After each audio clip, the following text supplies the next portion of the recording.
you, my friend. Thank you, sir. All set.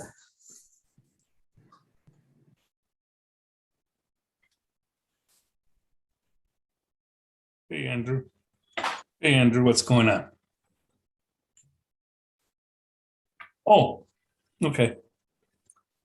We do this one. Hey, can't help you right now, Mike. I haven't had any contact with my client. Can this be a misdemeanor, or do you still wanted us to felon and let them take care of it up in where the judge is, up in circuit court?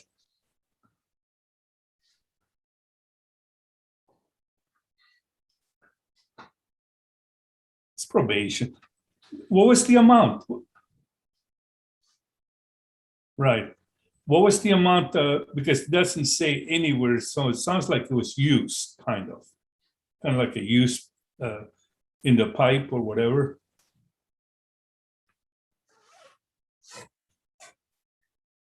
Okay. It was more for him, for his consumption. Correct?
Afternoon, Your Honor.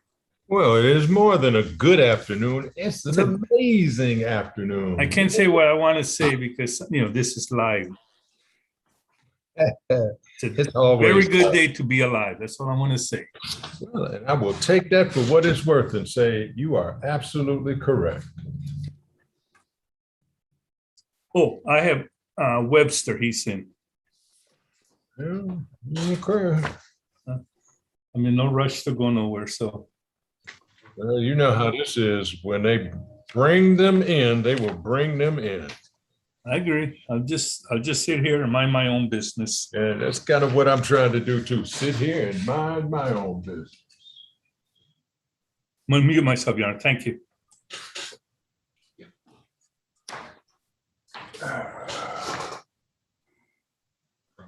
Yeah.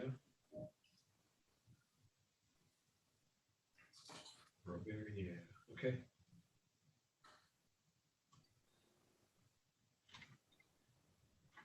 Yeah.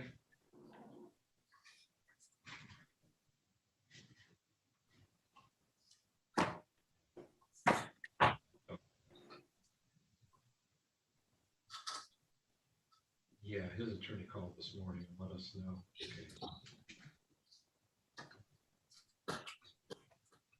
Okay.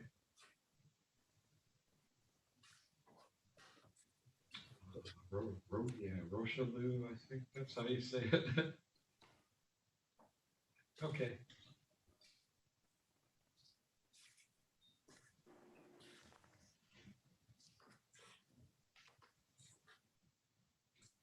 There should be, yes, because yeah, with emergency dockets, we normally do have those. Yep.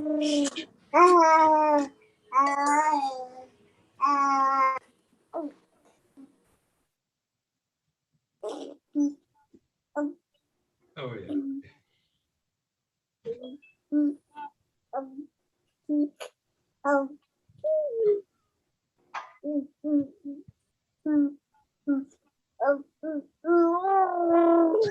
Jack Holler.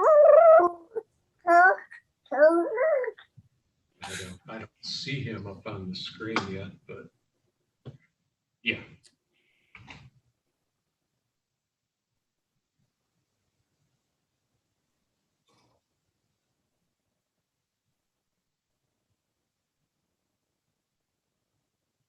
Yeah, he's actually Judge Shalinski's. Now that he would be, our House counsel would get that one. Like I say, I just don't know who that is yet. Okay. All right, thank you.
Mark, any idea who our court reporter is today? No. Do we have a court reporter? Looking for a court reporter. Well, technically it's 3 minutes to 1, so maybe they just haven't logged in yet. Yeah, I know how they're going to be technical on me today.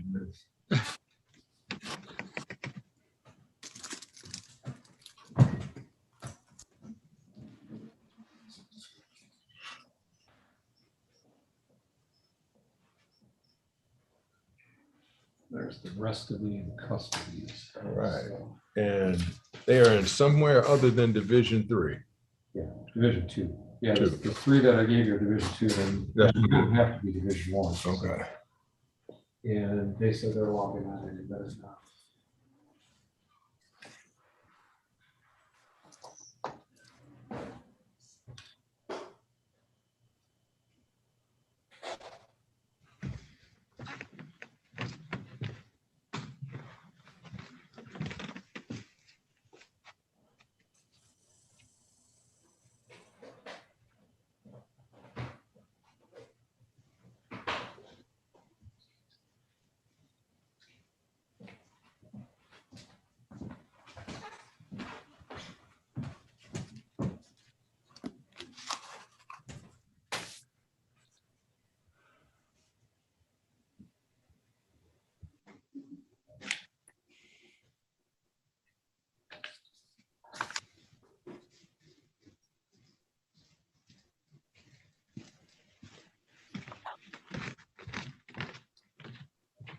Judges, we have a moment. Would the court mind placing me in a breakout room with dear Mr. Petway?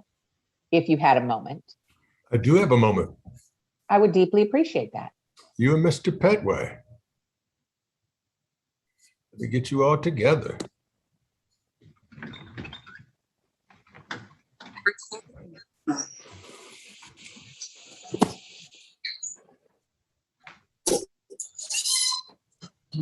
All right, go play, go have fun.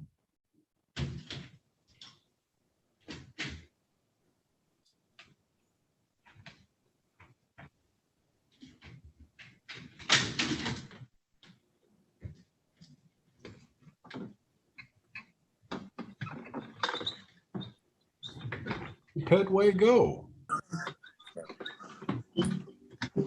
Water, the most anticipated trip of the summer. As we was on to Oklahoma State, one day she said, France.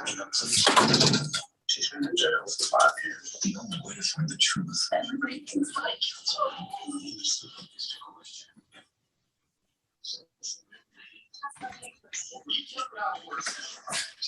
I'm trying to get my little girl out of jail. That's all I care about. You sound very American right now. Good morning, good afternoon, Ms. Davis. Good afternoon, Judge. How's things going today for you? So far so good. Excellent, excellent. Let me know when you are ready to roll, please. Okay.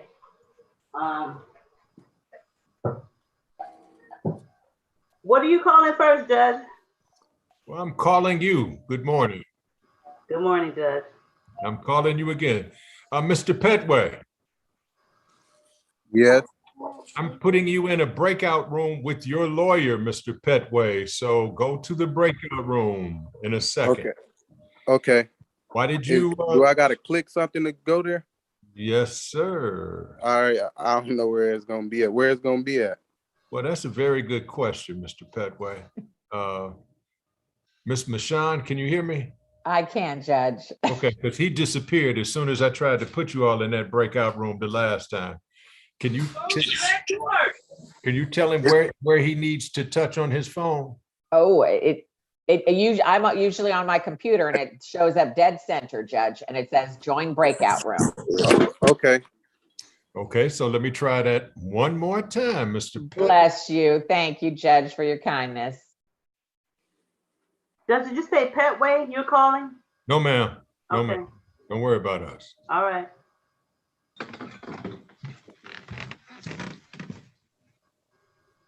Good morning, everyone. Sorry about that. Hope everybody's having a good afternoon. And we're just having a delightful afternoon. We have, Janine, two jails that are dealing Prosecutor's with us. office, We this have is Larry. Division 1 and Division 2. Okay. And we have also, in That's me. addition to that, some matters that. Hey, do people we have are everybody for our calling in. 2 o'clock? So, I didn't hear you, Judge, over the other person. that's all right. Sometimes they keep their speakers on, as you know. Yes, sir. So we will try to monitor them as best we can. And if you have a little problem, you just let me know, in whatever voice you'd like to use.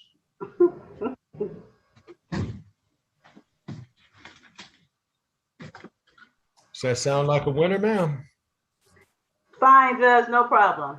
Okay, I'm Want glad. to get a clear docket and all set.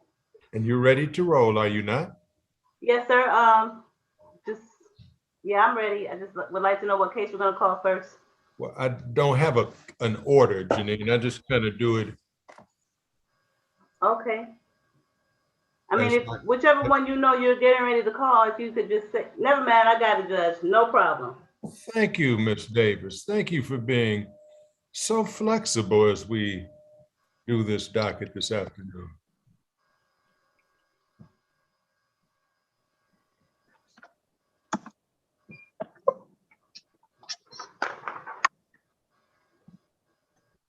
All right. Do we have Ms. Colthurst here? No, I don't see Ms. Colthurst. Okay. Yeah, Judge, she's going to be a little late. Okay, Mark. No problem. Did you say Perez was out on bond now? I think he's still in, Judge. That's my client. Well, the jail actually just called. They said he's either out on tether or he's just out on bond, one or the other, but he is out of jail now. Right, because I didn't see him on the jail list that you Good provided. afternoon, this is your court reporter, Erica Rhodes. Hi, Erica. I was told to sign in with Judge Morrow this morning. This is Janine.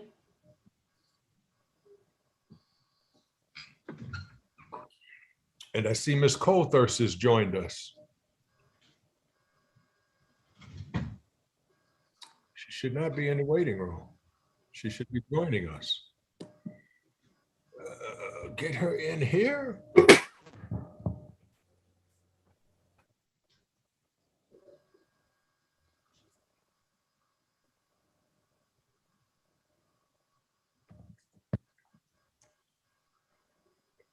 All right, for my people that are calling in, our non-in custody people, you all will have to let me know when your client is available.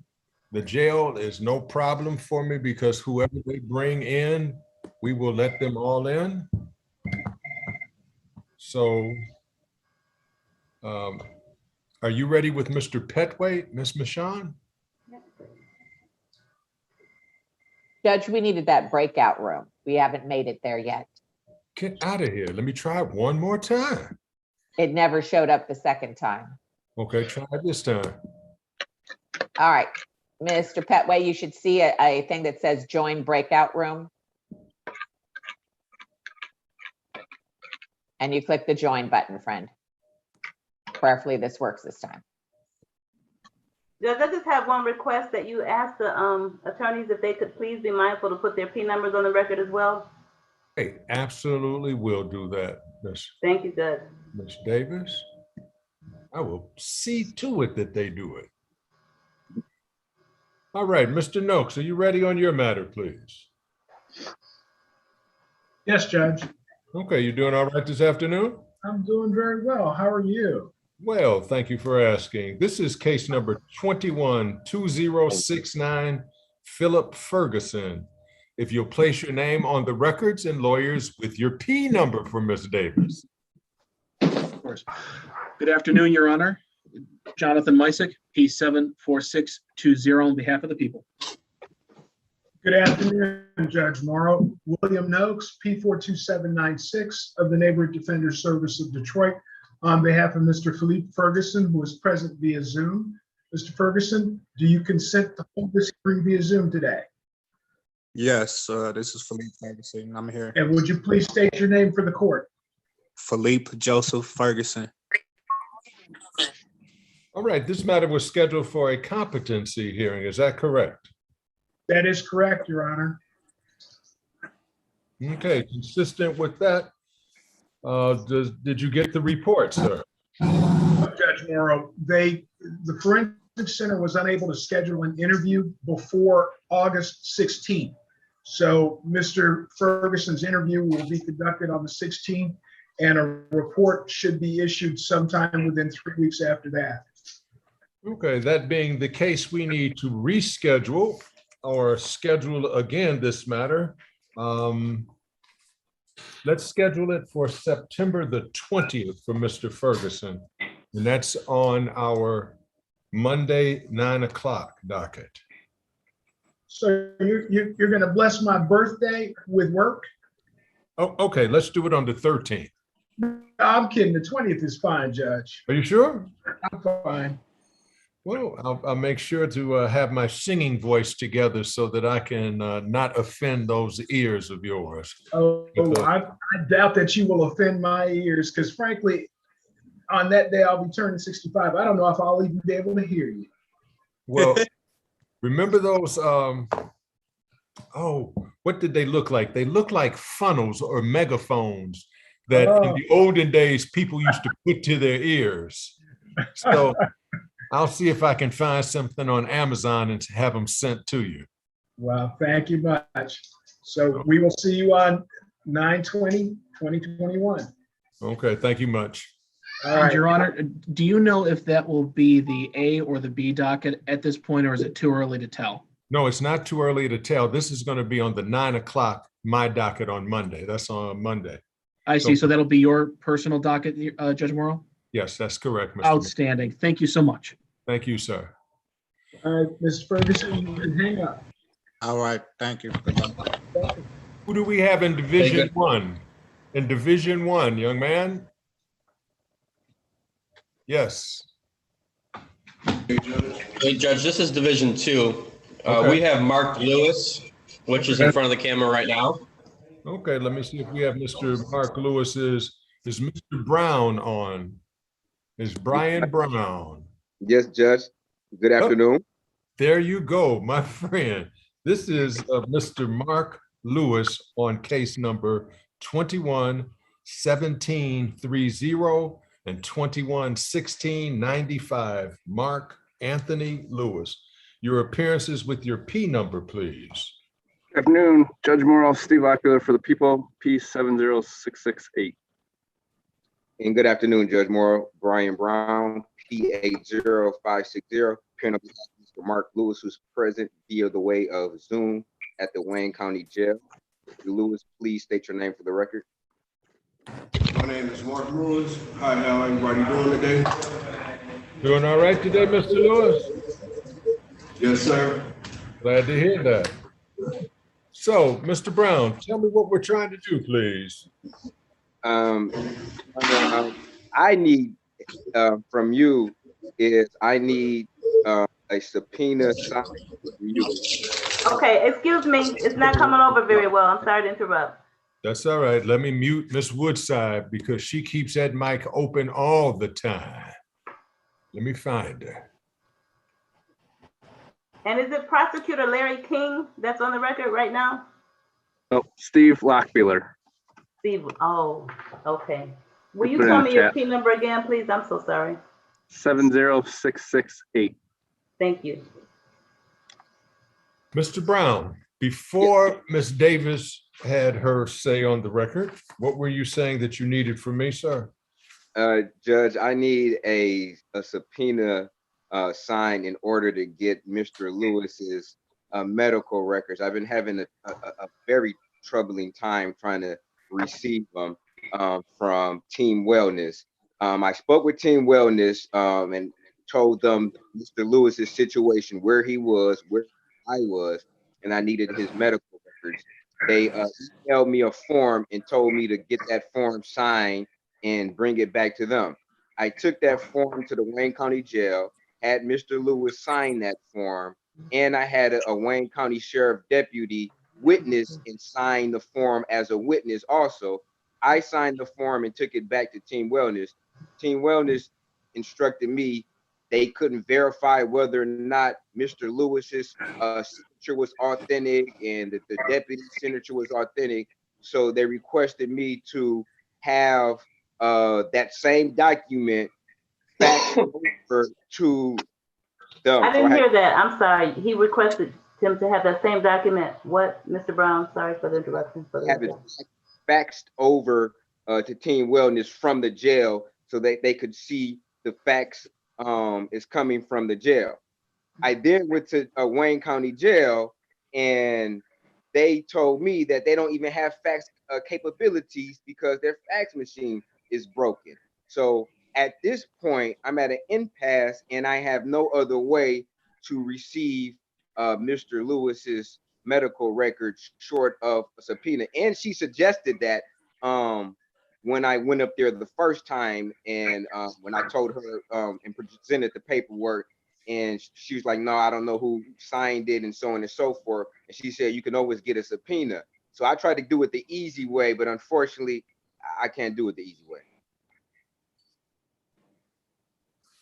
So, Judge, I have a subpoena that I need to present to you.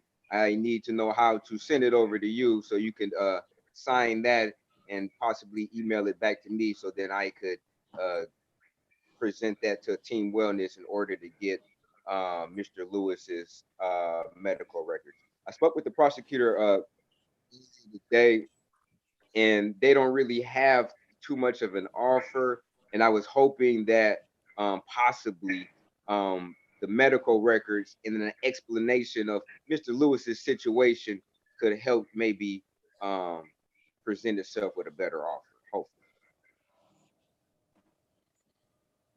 Wow, Mr. Brown. You took me around the corner, took me to the park. We drank a pop, had a popsicle, and you walked me home with that one. I just wanted to make sure you're informed of all the details. Well, listen, can I offer this as a solution, please? Yeah. Send me the subpoena. You can email me the subpoena. And then what you can do is after you do Judge, that. I'm sorry. Somebody's talking over you. I couldn't hear you. They were. I just muted them. Thank you, sir. Send me the subpoena. And then, Mr. Brown, include in there the fax number or the email address so I can send it then to Team Wellness so that there won't be that issue. And then we'll do it that way. Then that shouldn't be a problem. Then you can present whatever you need to the prosecution. And when can you get that subpoena to me, Mr. Brown? I could get that subpoena to you today Thursday. First thing next week at the latest. Okay. Well, I don't know what the in custody days are for September. So let's put this down for 8/31 on docket B. 8/31. Docket B. And in that information that you send to me, please send your email address because I'm going to direct Team Wellness to send the information to you. I don't want the information. Appreciate that, Judge. That's the only way to go. All right, so Mr. Lewis, next time I think you'll be in front of me is 8/31, sir. Yep, in the afternoon. Okay, thank you, Mr. Lewis. Thank you, Jail. Appreciate the help. Okay, Judge, this is Mr. Malone at Jail Division 2 now, Judge. Thank you. Do we have Ms. Coleman Morrison? Ms. Coleman? Yes, Your Honor. Excellent. Good to have you. Thank you. This Just is going by Coleman. okay. Just Coleman. Afternoon. Gotcha. This is people of the state of Michigan on 204504. Trayvon Malone, your appearances, are you on both cases, ma'am? No, I'm only on the one case. Francis Murphy is on the other case, Okay. which so is following my case. So you're on 4504, people of the state of Michigan versus Trayvon Malone. Your appearances with your P number, please. Steve Teratuta for the people, P46935. And Good afternoon, Your Honor. Delisha Coleman, 56278 on behalf of Mr. Trayvon Malone. Also Steve Mr. Lockwood for the Malone, people. state your name. That's really not picking up well. Well, we're doing the best we can, Ms. Davis. I just have to let you know, Judge, so you'll know. Well, all you have For to the do record. is ask us to repeat it and we'll be happy to repeat it. Yes, sir. Please repeat it, Mr. Lockbyler. I may be pronouncing your name incorrectly. I apologize. No, that's fine. Steve Lockwood for the people on case ending in 1287.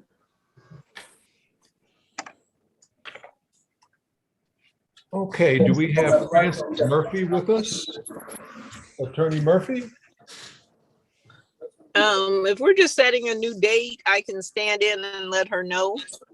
Can you tell me what we're doing on your case, Ms. Coleman? Oh, boy. We set it over because there was a new prosecutor, and last time we were here, they were not available. I'm not sure what we're doing, Your Honor. Okay. Mr. Lockbiller, do you have an offer on 1287, sir? That would be plea to count one. Yes. Yes. So plea to count one, an attempt. And count 3, felony firearm. Dismiss counts 2, 4, 5, and 6. And do you, who is our other prosecutor on 4504, please? I'm sorry. Teratuta. Yes, Hi, Judge. Thank you, Steve. What is your offer on You're that? looking at the notes in the file. Apparently, we offered murder to felony firearm with a sentence agreement of 15 to 25. Just for the record, that's what he's charged with. So there was no offer. Well, I don't know if there's no offer and a sentence agreement, or if you don't, I don't know what you consider it. What are the guidelines as you compute them to be if he was found guilty on murder too, Ms. Coleman? Mid-range of what they offered, starting at 15. I think it started at 20. Okay, so this is 5 years below the minimum on the guidelines. With the dismissal of the other case, Mr. Teratuta? That I don't know about. I would have to consult with Mr. Lockbear and Cam Towns, but considering the substantialness of a prison sentence on my case, I would think that we could work something out. The guidelines as we figure them are 144 to 240, Your Honor.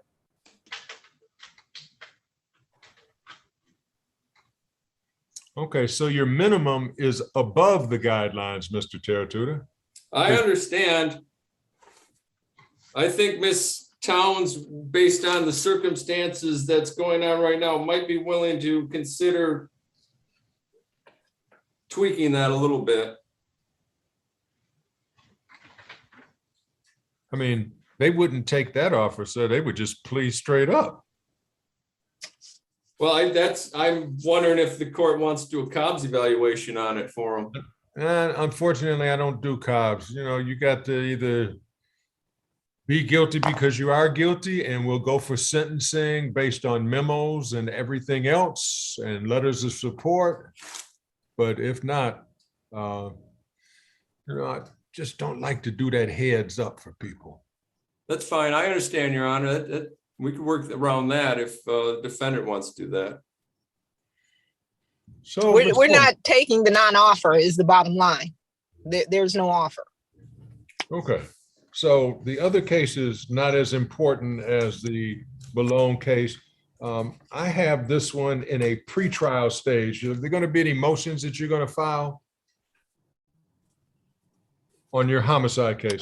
Your Honor, I had requested an investigator, but because during COVID, no investigator was willing to go out, I am going to re-request that. We needed a signature from Mr. Malone, which the social workers at the jail would not comply. So we are just requesting an investigator and a report. And hopefully now that things are opened up, okay, Ms. Coleman, my understanding somebody will actually on it. Is that Ms. Peterson, operating in that capacity, has been assigning investigators easily for the last 6 months to cases. So I'm not quite sure. I can only tell you in regards.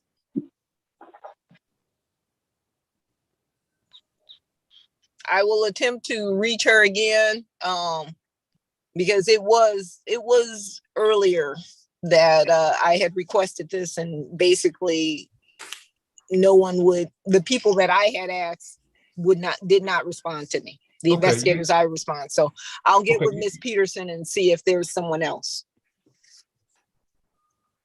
Okay. We're going to schedule the Malone cases for 8/31 because that's the only thing that I can do, because I don't know the in custody dates for September right now. So 8/31 on docket B in the morning.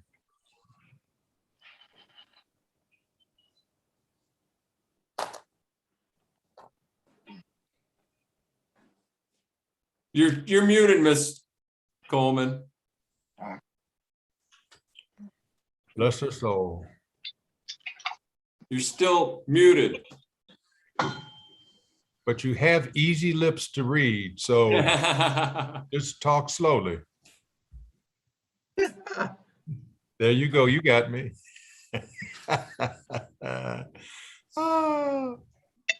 Okay. Thank you, Ms. Coleman. I'll see you on 8/31. Okay. You won't be. Wait. Okay. Can't you unmute? Okay. I didn't mute you. I didn't mute you, so I can't unmute you.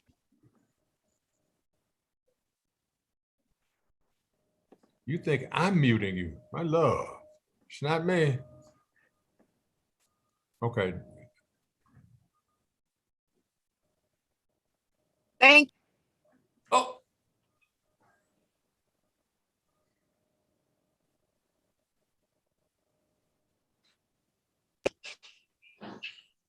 There you go.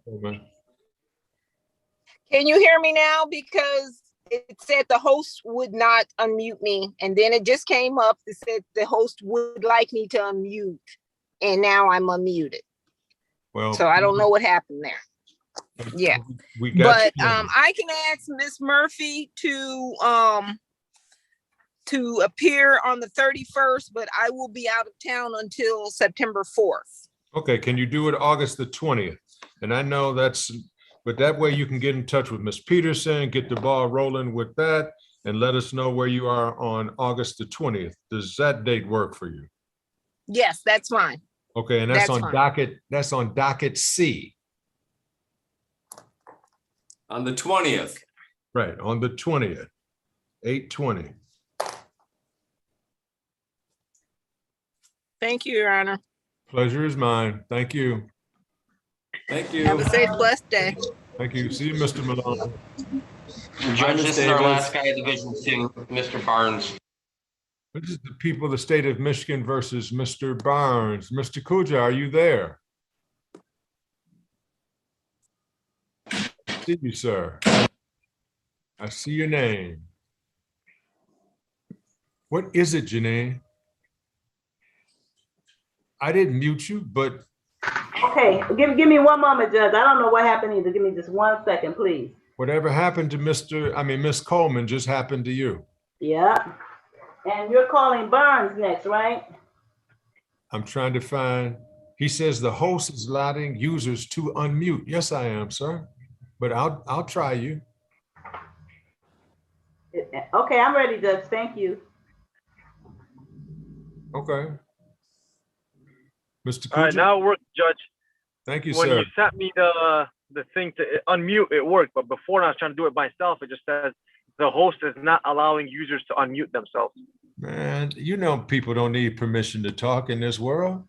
Let me change that real quick. But in the meantime, this is the people of the state of Michigan versus Mr. Terrell Barnes on 21-14-59. Your appearances with your P number, please. Good afternoon, Your Honor. Steve Lockwood for the people, P70668. Judge, good morning or good afternoon. Jamil Kuja, P71963, appearing on behalf of Mr. Barnes.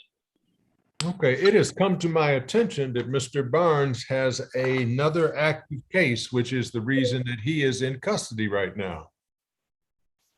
Correct, Your Honor. So what I am suggesting is that we postpone the sentencing, allow the other case to work its way here, and then resolve both of them at the same time. That makes sense, Judge. Is it a new case or a probation violation? They had told me that there was an older case that was a violation. Let's ask Mark. I thought Mark told me it was a new case. I mean, it was back in 2020. What is it, Mr. Barnes? I'm trying to find out what new case I'm supposed to have, Mr. Morrow. So am I, sir. So Mr. Ulatowski, Mr. Ulatowski is going to let us know in a second. Okay, it is, what it says here is the charge is 1 count of robbery armed, and it was recommended for warrant on 4/25/2020. And that's as far as this listing goes. No, that case was dismissed at exam.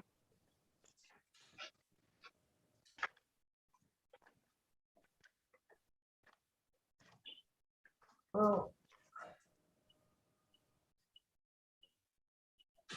You know, Judge, there does appear to be a violation of probation out of Judge Prentice Edwards' courtroom that, excuse me, has not been resolved.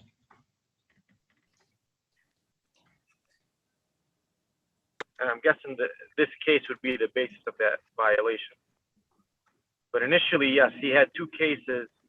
One was the armed robbery, and that was dismissed. And then this one was left. Well, this case is from 2017. It's possession of financial transaction device.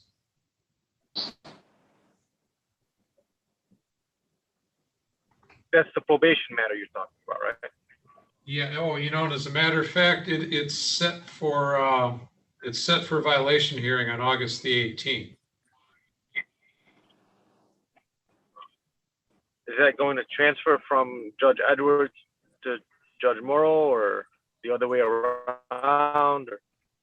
Well, according to this, he was arraigned on the warrant by Judge Edwards on July the 26th, so that was a week ago.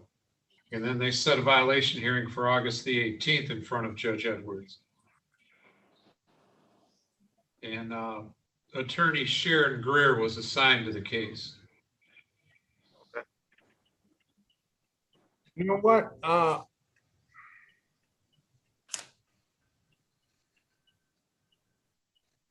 right.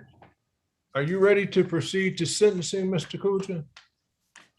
I am, Judge, but since he was in custody, I haven't been able to do a jail visit to go over the PSI.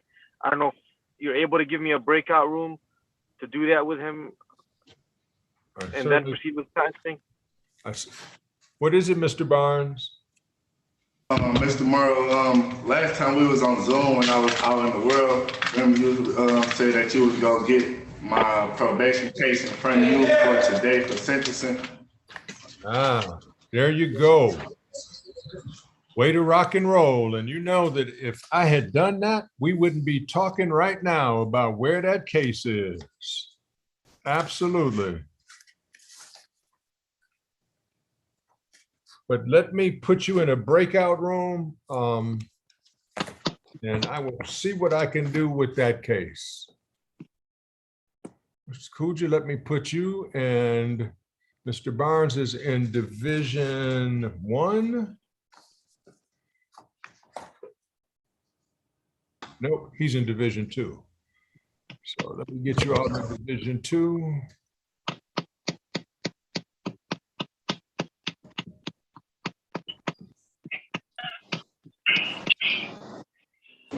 Judge, we have Miss Rachel Walter here. Yep, I'm gonna get with her in just 2 seconds.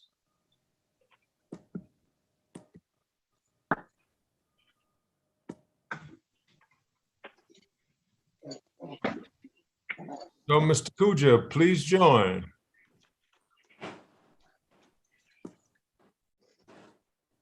All right.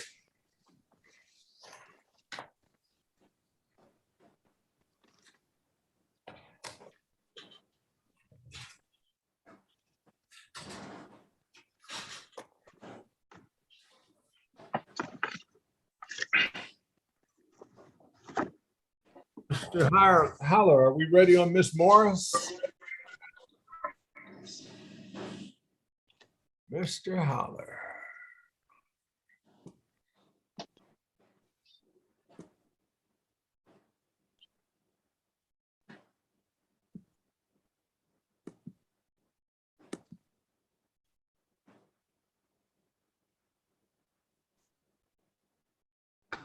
Mr. Haller?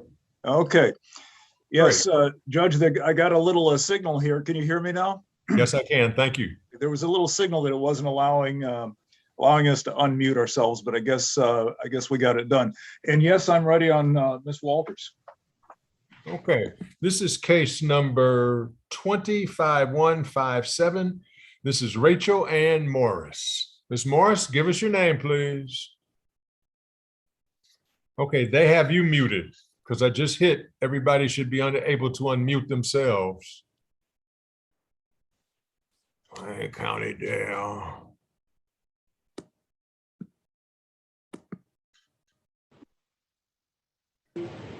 Rachel Walter. Okay, thank you. And who's representing the prosecution today, please? Lockbiller, this is killing me. I asked to unmute all. Oh, golly.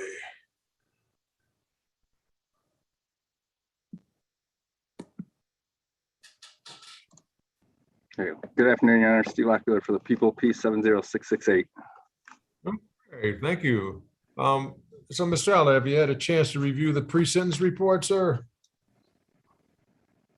What are you still doing muted? This is killing me. Uh-oh.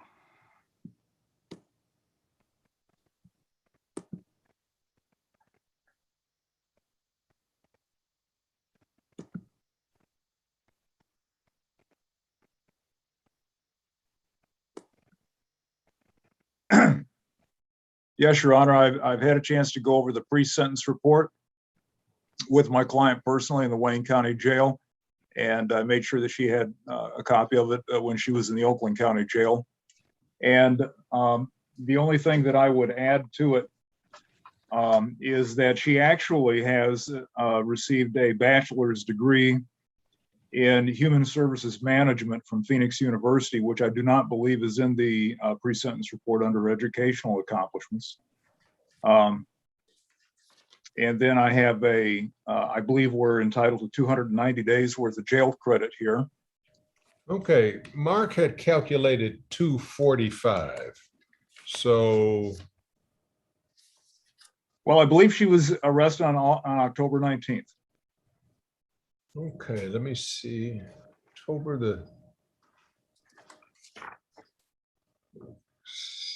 Because it says in here that she was arrested December the 4th. Well, let's double check this.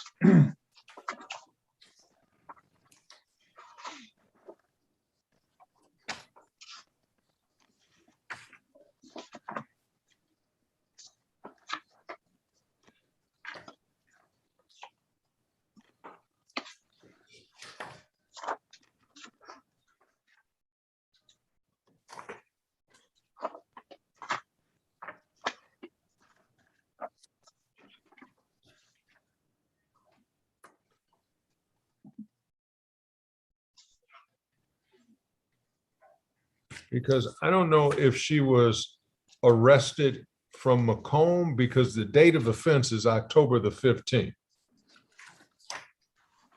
So, and the warrant in this one wasn't signed until 11/29.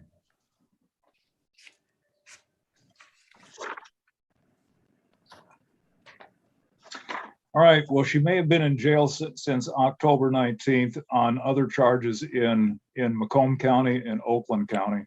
That's what I believe is true. All right, so I guess, and then I guess once the warrant is signed, I guess what we would do for purposes of calculating our days on this case here that is before you now would be, I guess, on the date that the warrant is signed in the present case. Yep, and that's why Mark has 245 days. Okay, all right. Okay, so she was arrested after this offense, but the warrant wasn't signed for the charges until, as you say, sometime in November. Oh, okay, very well. Then we're at 245 then. Okay. Very good. No problem. Okay, well, I'll make the correction as it relates to her education, and I'll make the correction as it relates to the day's credit for Rachel Morris, also known as Miss Walters. Anything else that you would like to bring to my attention? Sensing information? Yes. As far as just out of the basic pre-sentence report, pre-sentence information and prior record, I don't think there's anything I necessarily need to bring to the court's attention. Those were the primary things that she and I were concerned about when we talked to each other. As far as the pre-sentence report itself, I think that's about it. Great. Would you like to elocute, sir, as it relates to the offense? Yes, I would. Go ahead. And with respect to this, as you know, this is a charge of bank robbery, and the allegation is that without a weapon, my client just wrote a note and gave it to a teller, just demanding money. And she got a bag of money, left, and was eventually found out. She's pled guilty to it. My client has a long history of drug abuse and prostituting herself in order to get money to feed her drug habit. She's also had substantial periods of sobriety and cleanliness. She had 8 years clean before she relapsed and really sort of crashed. And had she not been doing drugs with this man, Johnny Williams, perhaps she wouldn't have done what she did. The recommendation from the probation department, in recognition really of her circumstances, and that she's really more of a harm to herself than anybody else, is for a term of 2 years worth of probation. I think that's really the right way to resolve this case, and an appropriate sentence in this case. She served a nice little amount of time in jail under this warrant and under other charges. My client, and she will tell you this in her own words, is very remorseful about having put this teller in fear. Even though she didn't use a weapon or even imply a weapon, she's very remorseful about the extensive amount of her life that she has ruined and wasted. And we had a nice long talk about, and she'll tell you this in her own words, a nice long talk about going forward and building a new life in the way that she has to do it. She used to be affiliated with Team Wellness in Detroit, and she has an offer to return to them as when the time is right, as what we call a peer monitor coach, like a recovering addict who is able to work with and bond with other addicts who are taking the path of recovery. And in particular, it is the director of the facility that is at Elliott and Mack has indicated that she can come back and work there when the time is right for her. I think that probably what my client should have is some inpatient treatment. Now, she's been clean, if you will, at the Oakland County Jail for these 290 some days that we have discussed since she was arrested on October 19th, but that's not the same thing as actual formal professional medical recovery clinical treatment. She's been abstaining, but she hasn't had the treatment.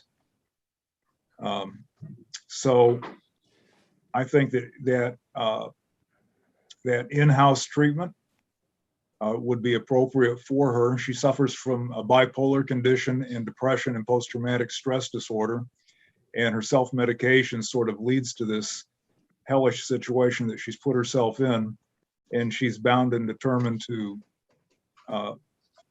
recover and to develop the discipline and the skills and the moral value and the friend group of support that when those urges to use come, and they'll come again. When those urges to come again, she'll have the ability and the resources not to give in to those urges, but to prevail over those urges and to know that they will come again and to be able to prevail over them and to maintain and to win the fight and to be productive in our society and do good in our society, make something of herself, in spite of the fact that so much of her life really has been ruined. Her life is not over. And my client will tell you in her own words how grateful she is to the Almighty that given the life that she has lived, it's kind of a miracle that she's not dead. She's put herself in so much danger. And she was very candid about that in our talk yesterday. And she will tell you all that in her own words. I'm asking the court to take this, to sentence her to probation. You keep her on a short leash and sentence her to probation. And let's try to retrieve Rachel Ann Walters, also known as Rachel Ann Morris. Let's retrieve her off of the discard pile of life, and let's see what she can do as a productive woman. And I thank you, Judge. No problem. Would the prosecution like to be heard? Yeah, I did receive the pre-sentence report. I was able to review it. It does appear accurate as far as the people stand, and we just ask that you adopt the recommendation, and it appears fair. No, I can't hear you. I can't hear you, Miss Walters. Your turn. I see you, but I can't hear you. Your Honor, can you hear me? I can hear you, Miss Walters. I am sorry I've committed this crime. I relapsed 3 years ago. Before I got locked up in October, I was smacked by a rapist in Detroit, and I was almost hurt myself. If I was never locked up or committed this crime, God would have never saved my life.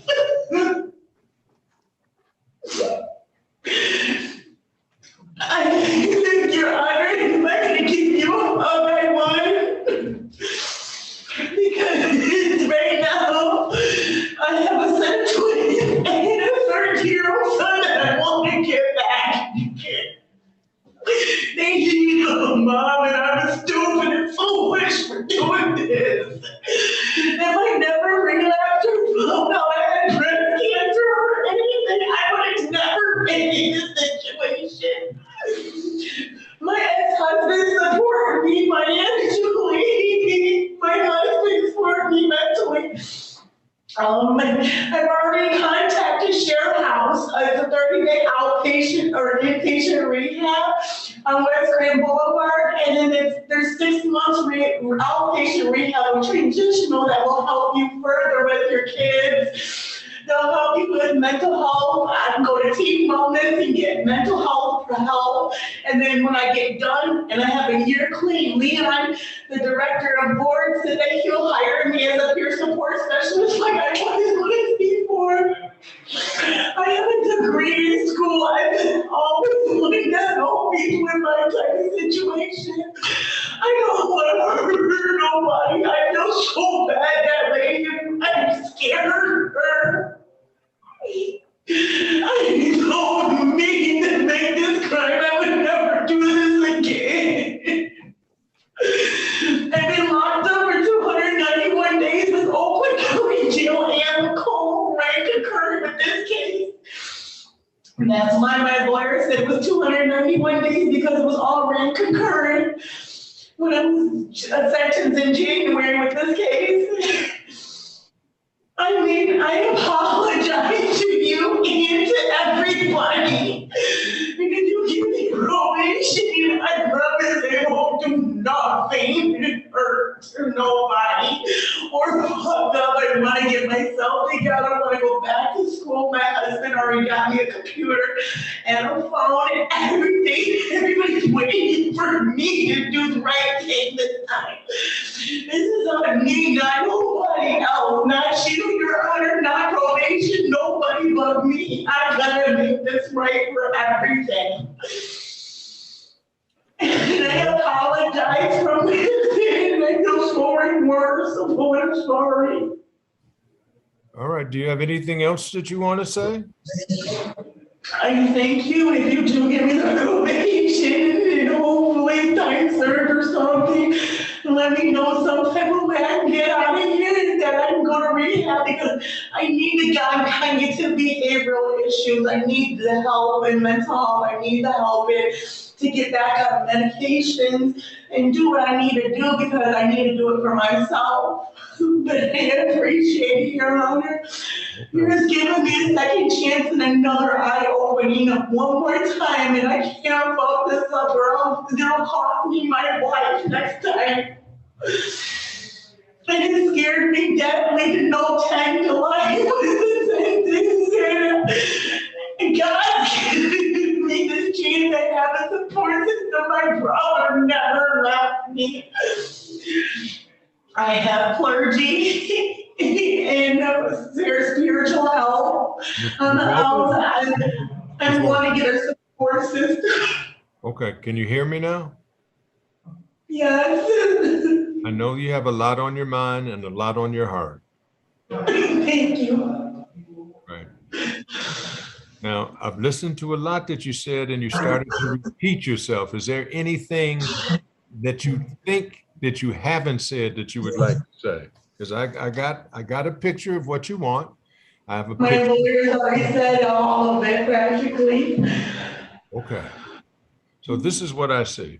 Mr. Holler, inside the pre-sentence report in the updated section, it says, The information was verified by Brian at the University of Phoenix, which confirmed that she attained her Associates of Art and Human Service Management on 8/4/2014 and a Bachelor's of Science in Human Service Management on February the 28th, 2018.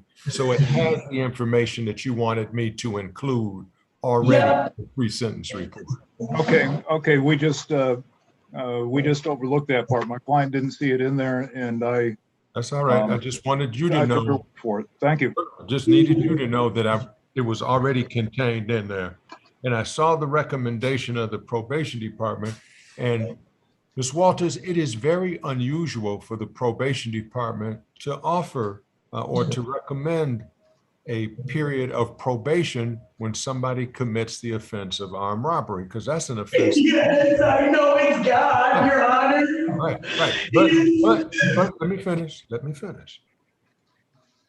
But I think what they saw is what is easy for most people to see that you're a pretty amazing woman who's done some pretty remarkable things. I love everybody. Right. I'm not harmful. I'm not this type of person. I was high, Your Honor. I'm sorry. Ms. Walters, I believe that you're sorry.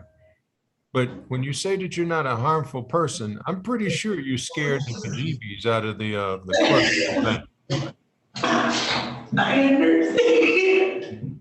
So you're kind of scared now. You know, your addiction had you acting like somebody else, not like who you could be and who you have been. Right. And I know it scared you too. I didn't, because I was reading this report like, what type of woman is that? That's not me. Okay. That's not who I really am inside. I would take my shirt off my back for somebody. Okay, so this is what I'm going to do, Ms. Walters. I'm going to follow the recommendation of the probation department. I'm going to sentence you to 2 years of probation. And as a part of the probation, once you leave, I'm going to have you go to your house and stay there until you're medically discharged and go through their 3/4 house. And hopefully, like you said, that you can find employment there, but you'll have to continue with treatment while you're out. I have employment with Team Wellness right now. They said that as soon as I get clean for a whole year after I get out of here, they will pay for my license to become a social worker, and I can start off as a peer support specialist, and I can become something with them again. Well, that's great. So that's what we're going to do. Thank God. He's giving me a second chance in all different types of ways in all areas. Okay. So I'm going to waive cost and fees. You don't have an absolute right to appeal your sentence and your conviction, but you can appeal by leave. If you wish to appeal, you have 21 days from today's date.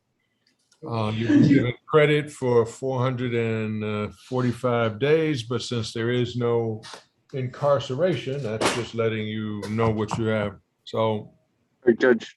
Yes. Was it 445 or 245? Thank you, 245.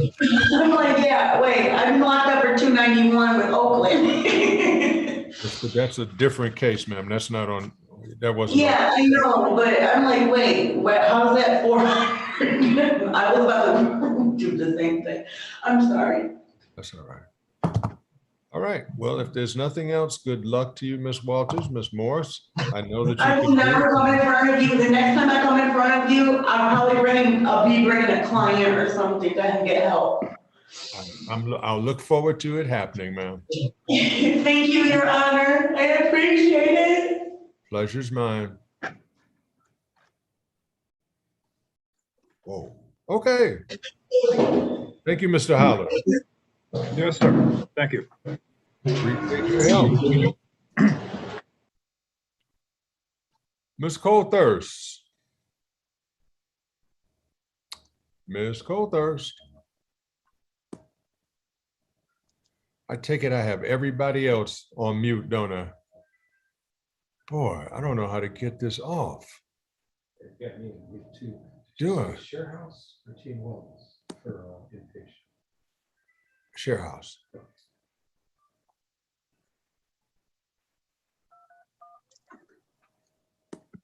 Are you ready to? Thank you, Mr. Holler.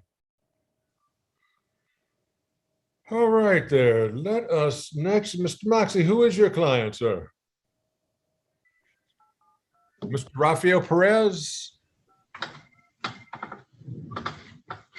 Oh, Judge Janine Davis keeps calling me. She says she's muted. She can't. Yes. So Yes. Give me 1 second, Judge. I'll pull it up. I would love to unmute everybody at the same time. Record your message. When you've finished recording, you may hang up or press 1 for. Okay, got Mr. Holler out. I managed to get in, Judge. Yeah, well, you know, that's because I'm individually going up here asking people to unmute for whatever reason. And I pushed unmute everybody and that button didn't seem to stick for whatever reason. he had me muted too. But he Yes, I'm trying. I'm not touching a thing. I'm just going crazy trying to undo. I can resubmit one right now if you'd like. Probably just to make sure that you have who you want. Okay, are we ready on people of the state of Michigan versus Matthew Robert? Matthew, I see you down there. Can you answer and come back? Okay, I just unmuted. All right, okay, let me hang up now, Mark. Thank you. Sorry, Judge. I called Steve, I texted him to let him know what was going on, and all of a sudden now it's working.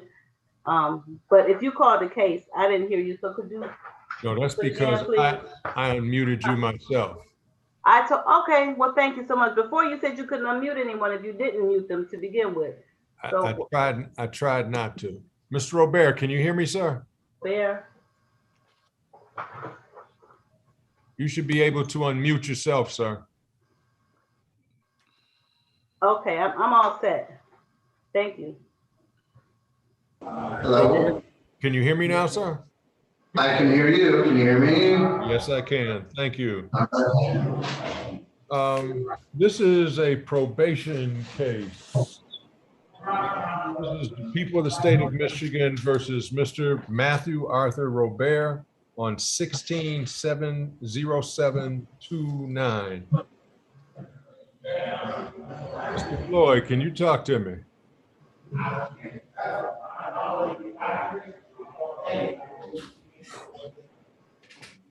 Mr. Floyd? Good afternoon, Judge Morrow. Yes, how are you today? I'm all right. I have no idea what's going on today. Yeah, so I have this defendant, his warrant was issued on 7/11/2016. Basically, he absconded from supervision. He failed to complete any other conditions of probation. He failed to complete his community service 60 days. This is an OWI third case, Judge. He last reported May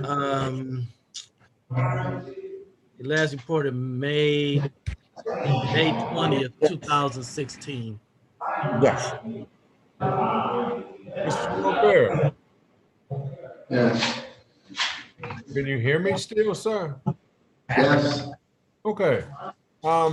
This is what I usually do on cases like this, Mr. Robert. Usually I will assign you a lawyer, sir, and then I will give it back to the judge that had you on probation, and that is Judge Shalinsky. It seems as though you only reported for 3 months. And usually that's something that I think that the judge. Can you hear me, Judge? I can, but I'm speaking to Mr. Robert now. It's not letting me unmute. I can hear you though, ma'am. I don't know why it's not letting you unmute. I don't know why. I think she's talking to a different judge, Your Honor. Oh, thank you. Ms. Woodside. But she's unmuted her own self, so I'm not Somehow sure. she finds a way. Yeah. We're off the record. Wee. So, Mr. Robert, that's what I'm gonna do. It's not letting me unmute. It says the host is not allowing participants to unmute themselves. I just muted her myself now. So, Mark, when is Judge Shalinsky's next date for out of custody people? Out of custody, that would be.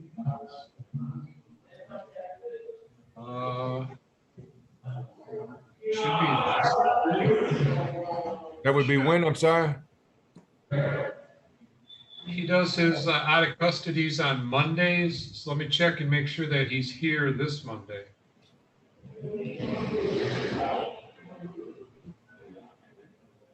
Yeah, I'm guessing he'll be here on Monday. So. Okay, that's 8/16. So, Mr. Robert, you're going to have to pay $300 cash to get out of jail.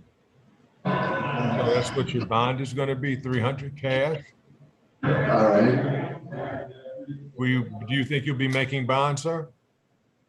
I don't have my roommate's phone number. It's in my private property. I can't get to it. I can't really call anybody. If I could get to that phone number and call him, I can try and get out of here as soon as possible.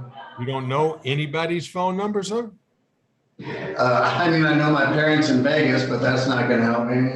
No, that is not going to help you. Okay, what I'll do is I'll just put you on his in custody docket then. When is Shalinsky's in custody docket? That'll be Wednesday, August 11th, and that is the B docket. What docket is that, Mark, for the record, please? B docket, Baker. Are you saying B as in Baker? Yes, he is saying B as in Baker.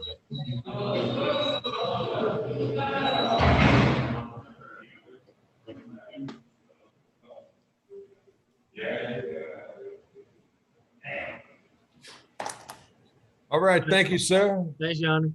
All righty. So if I were able to get a hold of somebody, I could get out and then come back on Monday, is it? Well, not come back, but you'll have to call and go into Judge Shalinsky's docket.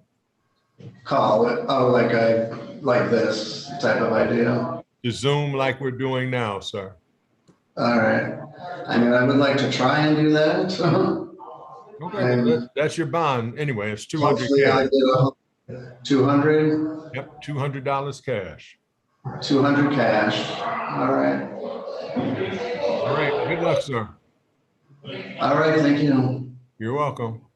All right. Ms.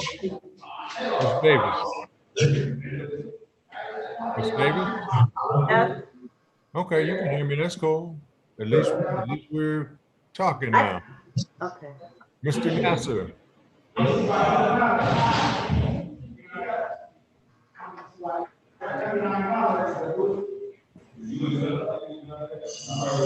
afternoon, Judge. How's it going? Let me figure this out. Can everybody unmute themselves now? I'm unmuted, Judge. Thank you. Praise the I'm Lord. unmuted. Everybody? Yeah. Okay, excellent. So, Mr. Nasser, what's your client's name, please? Christian Williams, please, Judge. Okay, this is Mr. Williams on case number 215132. Your appearances, please. Afternoon, Your Honor, Steve Locklear for the people.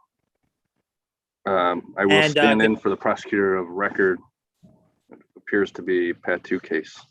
Okay, and let's see, your man is in Division 1, is that correct? Yes, Judge. And let's see if they bring him. I've asked them to unmute. We have Division 1. In the meantime, Ms. Michan, are we ready on the Petway matter? Please and thank you. Mr. Petway, where are you, sir? Judge, I'm sorry. I thought you were calling the Williams case, and I went on the record. So you're not calling the Williams case right now? No, we don't have him in front of us. Just needed to make sure. Okay. Division 1 is trying to get him. This is Latrell Petway. This is case number 204488. Your appearances for the record, please. Afternoon, Your Honor. Steve Lockbeeler for the People, P70668. And good afternoon, Your Honor. May it please the court, Kim Michon, Neighborhood Defender Services, P59167, on behalf of Mr. Petway, who's appearing via Zoom and consents to do so. Great. So what are we doing today? Mr. Judge, Petway? the court should be in possession of a signed plea form, Judge. Hey, let's see if that's true.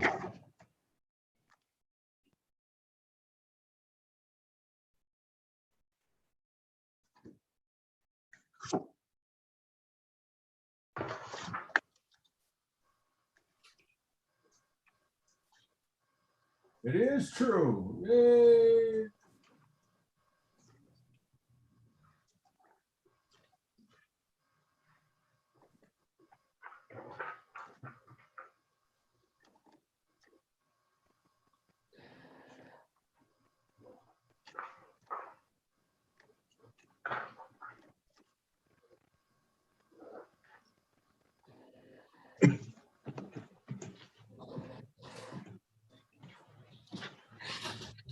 Mr. Petway, do you promise to tell me the truth today, young man? Yes, yes, Your Okay. Honor. I need your name and your age, please. Lance Terrell Petway, 21. Mr. Petway, do you want to enter a plea of guilty, sir? Yeah. Has Yes, anybody Your Honor. forced you to plead guilty, sir? No, Your Honor. Anybody threatened you to make you plead guilty, sir? No, Your Honor. You know that you could demand and go to trial if you wanted to, sir. And if you went to trial, you would be presumed to be not guilty. Do you understand that and know that? Yes, Your Honor. Has anybody forced you to enter a plea of guilty, Mr. Petway? No, Your Honor. Okay, I've been told that you want to plead guilty to carrying a concealed weapon. That carries up to 5 years in prison, and there is no objection to probation under HIDA if you're otherwise eligible. Is that what you understand? Yes, Your Honor. Do you know that HIDA is a program, sir, that if you complete it, there will be no evidence that you've ever been convicted of a crime? Is that what you understand happens if you're placed on HIDA? Yes, Your Honor. Okay, so nobody has forced you or threatened you to get you to plead guilty. You want to plead guilty because you are guilty? Yes, Your Honor. Like I said before, Mr. Petway, you could go to trial, and at trial, you would be presumed to be not guilty. At that trial, you could confront every witness that came in to testify against you. At trial, if you had a defense for yourself, you could present that defense. Likewise, if you chose to, sir, you could call witnesses in your own behalf, take the stand in your behalf, or you could do nothing. Nothing is fine, Mr. Petway, because you don't have to prove yourself not guilty. The prosecution has to prove you guilty beyond a reasonable doubt. If you were found guilty, you could absolutely appeal that verdict by right and whatever sentence I had to give. On HIDA, there is no appellate right. You can't appeal if you're placed on HIDA. So understanding all of that, sir, do you still want to enter a plea of enter a plea of guilty to carrying a concealed weapon? Yes, Your Honor. Okay, Mr. Lockbiller, where was the place and time, please, for this offense? I have on July the 13th, 2020. Oh, I had July 11th. Oh, July 11th, even better. And the place of offense 6331 Barlum, Barlum in Detroit. Do you remember that day, sir? Yes, Your Honor. Okay, how did the police happen to come in contact with you?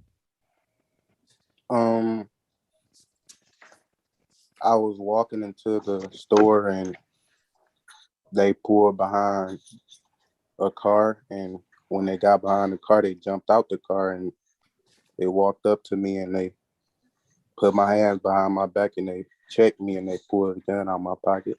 Okay, and was that gun concealed in your pocket, sir? Yes, sir. Okay, Yes, both Your Honor. sides satisfied with the factual basis and have complied with the court rule and the taking of the plea? Satisfied, Your Honor.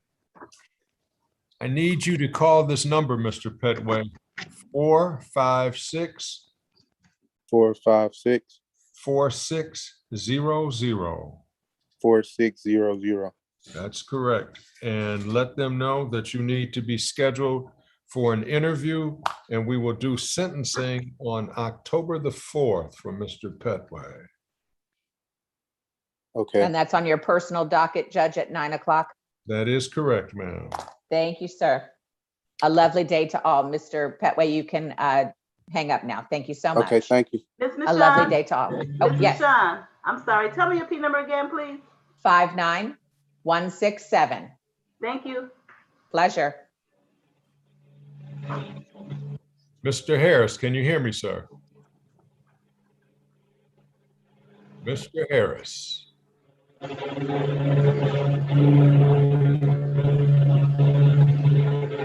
Judge, if I can just tell you, I went over the PSI with Mr. Barnes and we're ready to proceed with sentencing whenever you're ready for us. Okay, let me get his file real quick.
Okay, I need to step away for one moment. I'll be right back. Excuse me.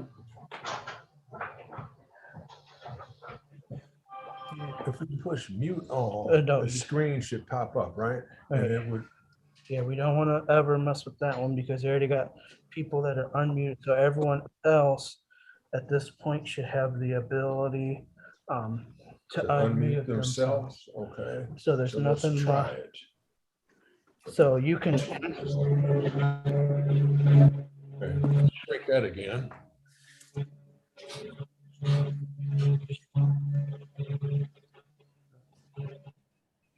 One moment. Almost.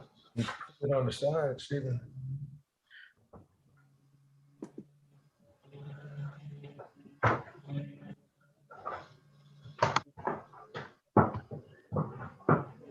Thank you.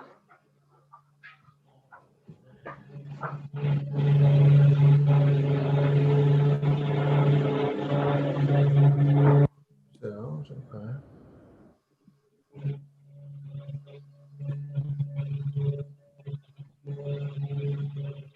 Must be an option there.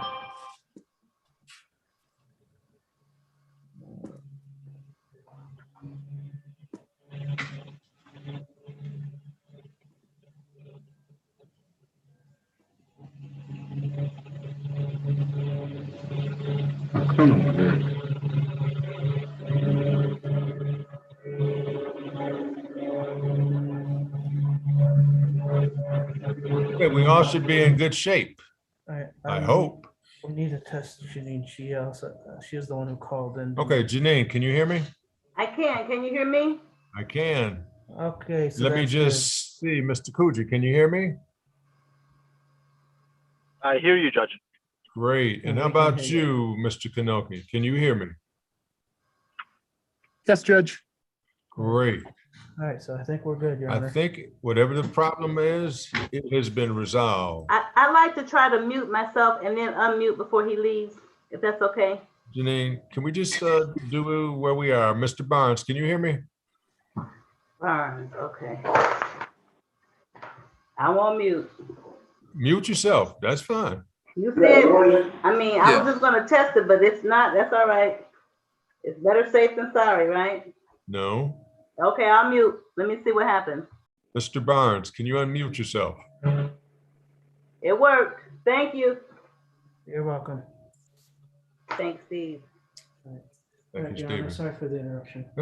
Listen, you solved the problem, man. I don't know what the problem was, but you solved it. I don't know how we got there, but you solved it. All right, take care of yourself. Thank you. You do the same. Mr. Barnes. Oh, they will not unmute you.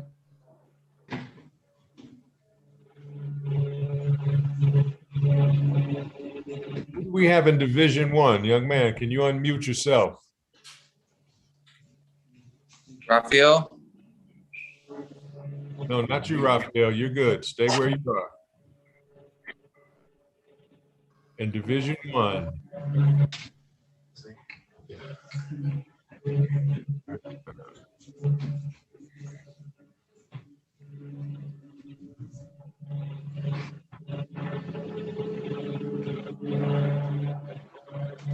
Your Honor, it's Christian Williams.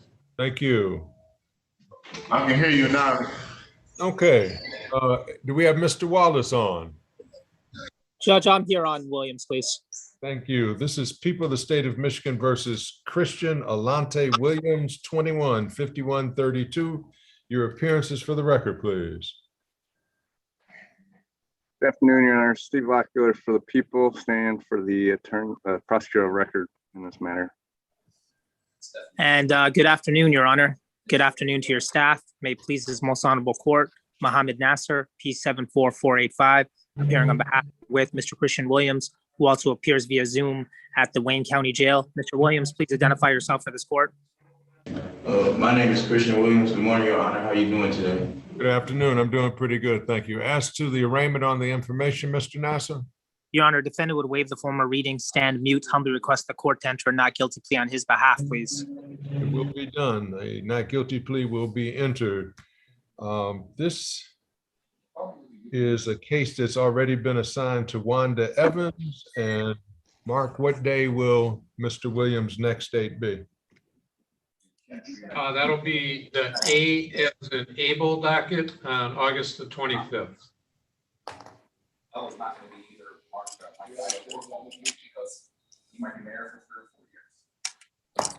And is there an offer that the prosecution would like to convey at this time to the defense? Not this time, Your Honor. Thank you much then. All right, Your Honor. Mr. Williams, thank you, Mr. Nasser. Your Honor, may I address bond, please? There would be nothing that I have that I can even consider bond with. I don't have a bond report. I don't have a motion. I don't have a transcript. There is just nothing. So I would suggest, was there an examination that was conducted in this case? There was, Judge. Okay, Mark, can you order the transcript? Yes, I can. Yeah, can you hear me? Yes, I can. Oh, okay, yeah, I'll get them. It'll be, today's the 5th. So I'll put them down as being due on August 27th.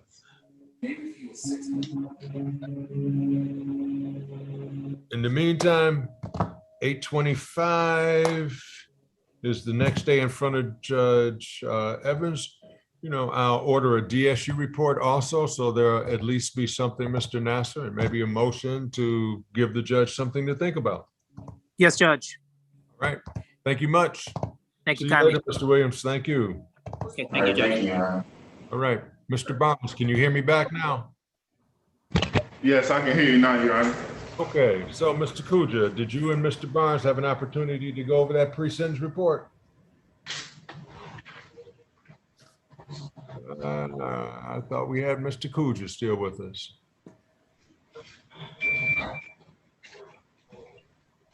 I know he's around.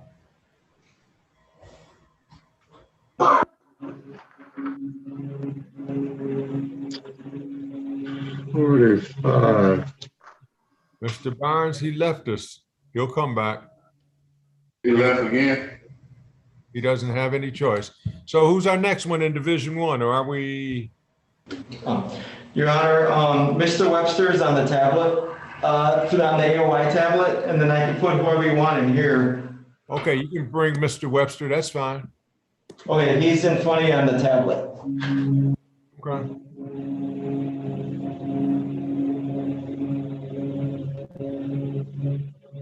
Ms. Woodside, are we ready on Mr. Wolf? Okay, that must be another ad. I'm Mr. Webster, Andrew Webster. Okay, we have Mr. Webster in. Mr. Shedrow, are you with us? Never left you. Thank you. Great. This is people of the state of Michigan on 21-5111, Andrew Lloyd Webster. Your appearances, please. Mayor, Your Honor, Steve Ockfield for the people. This is Honorable Court, George Shedrow, P41732, on behalf of Mr. Webster, and we both agreed to do this hearing by Zoom, Your Honor. Right. Do you wish a formal reading of the information? Waive reading, stand mute.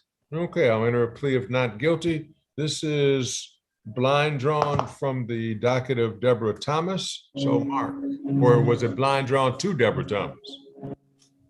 No, we will have to blind draw it out. Would you please? Okay, I'm sorry, what case was this again? I'm sorry, I'm getting. That's all right. Andrew Lloyd Webster, 21-5111.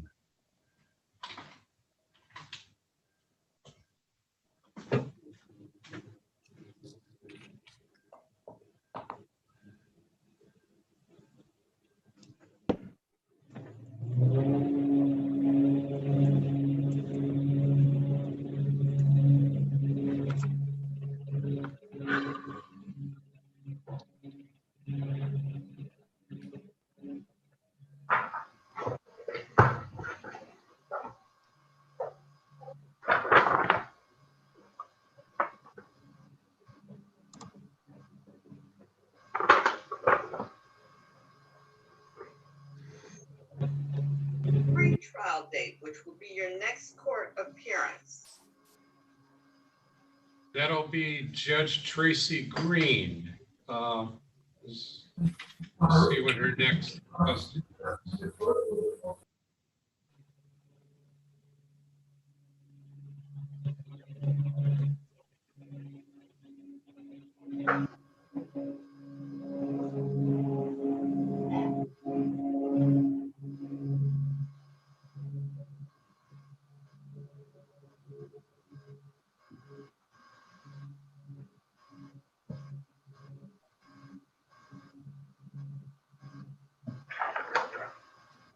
We could, she's got the B docket on August the 12th, which would be next week. Next Thursday, 1 week from today. Okay, thank you. Thank you. Your Honor, the only question I would ask is if we can do DSU report. I'll ask Mark to make that request, please. Thank you very much. Thank you, everybody. Thank you for your patience, sir. And Ms. Davis, you're doing a very good job. Thank you. Your Honor, I missed work on this camera here. Okay, and who is the young man in Division 1 now? Damon Burke. Okay. Well, are we ready on the Burke matter? defense is ready, Your Honor. The people are ready as too, Your Honor. Thank you. This is case number 21-5128, Damon Patrick Burke. Mr. Burke, how are you this afternoon, sir? Great. Your appearances, please. Good afternoon, Your Honor, to you and your court staff. Erin Dan for the people, P78733. Good afternoon, Your Honor. Christopher Drillard, P52764, appearing on behalf of Damon Burke. Okay, this matter is scheduled today for an arraignment on the information. Do you wish a formal reading? No, Your Honor. Mr. Burke wishes to waive the reading and stand mute. Okay, I'll enter a plea of not guilty.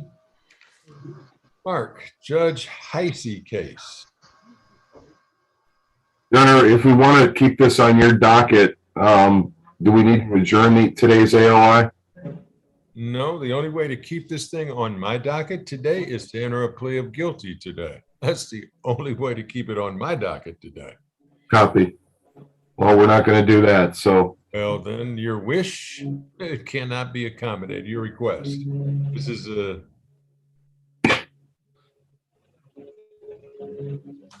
This is on Judge Heisey's docket for when's her next in custody date, Mark?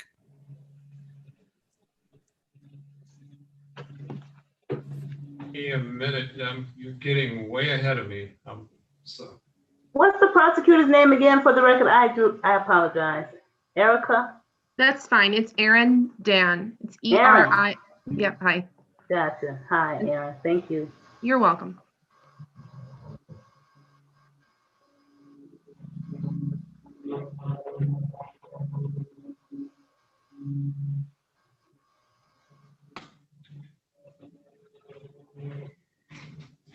okay, I'm sorry. What case was this? This is people of the state of Michigan versus Mr. Burke. Damon Burke, case number 21-5128.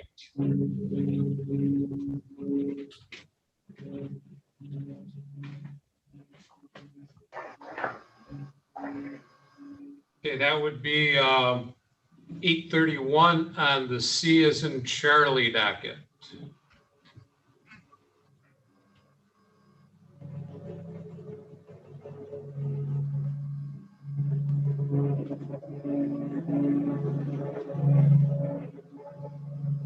All right, gentlemen, thank you so much. Thank you, Your Honor. All righty, thank you, and gentlemen and ladies, thank you. Thank you, Your Honor. That's fine. All righty. Have a good afternoon. Thank you. Mr. Kuja, are you back with me?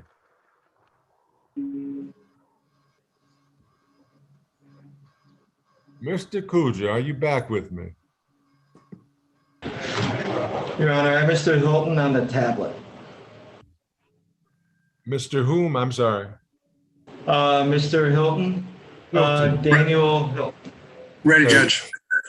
This is people of the state of Michigan versus Daniel Eugene Hilton, 21-5170. This is scheduled for an arraignment on the information. Your appearances, please. good afternoon, Your Honor. Steve Lockwood for the people, P70668. May it please the court, Mark Brown, my P number is 39562, appearing on behalf of Mr. Daniel Hilton. Waive the formal reading and stand mute, Your Honor. No objection to Zoom. Where is the tablet that Mr. Hilton is on? I'm right here, Judge. Oh, there you go. Thank you. All right. My name is Daniel Hilton. Yes. Thank you, Mr. Hilton. I'll enter a plea of not guilty. Mr. Lockbiller, is there an offer that you'd like to convey today to Mr. Brown, or is there no offer at this time? I do not have one at this time, Your Honor. Okay, this is assigned to Judge Knapp, and so Mark will tell us Judge Knapp's next in custody date. Yes, his next in custody is August the 30th on the D as in Delta docket.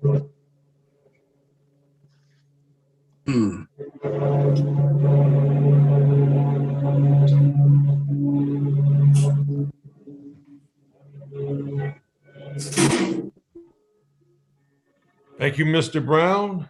Thank Judge, you, could Mr. you- Hilton. Have a good afternoon. Thank you, Judge. Could you also add a request for a DSU in this case? Because I certainly will ask Mark to do that. Yes. thank you very much. All right, Division 1, who do you have? This is Timothy Coleman. Okay. This is people of the state of Michigan versus Mr. Coleman. It's done now? Yes, sir.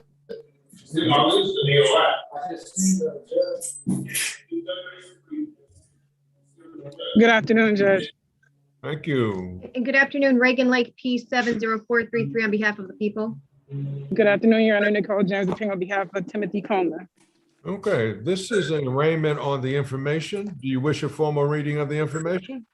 Judge, we would waive formal reading and stand mute. Okay, I'll enter a plea of not guilty. Has the prosecution prepared to make an offer today to resolve this matter short of trial, Ms. Lake? Not today, Your Honor. Okay. So, Mark, when is the next day for the Coleman matter? Was there a preliminary examination transcript done? Yes, Your Honor. Okay, so let's order that. I don't know. He's going through it pretty quick. And do you need a DSU referral for Mr. Coleman? Yes, Your Honor. Okay, we will do that. And do you need a date after the preliminary examination? Are you speak? Because I don't have a calendar yet with my in custody schedules emergency docket for September yet. Oh, so this will remain with you? Yes. This is gonna have to get blind drawn, Judge. Oh, okay, I'm sorry. Didn't see a little notice here, needs to be blind drawn, that's fine. So What's your P number, Miss James? I'm sorry, Judge. 58961. Thank you.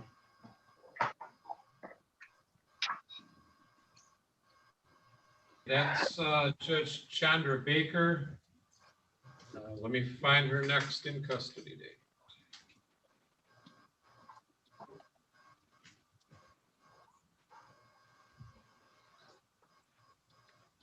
Okay, that would be Monday. I'm sorry, wrong month. That would be Thursday, August 12th. And that'll be on the C as in Charlie docket. Thank you.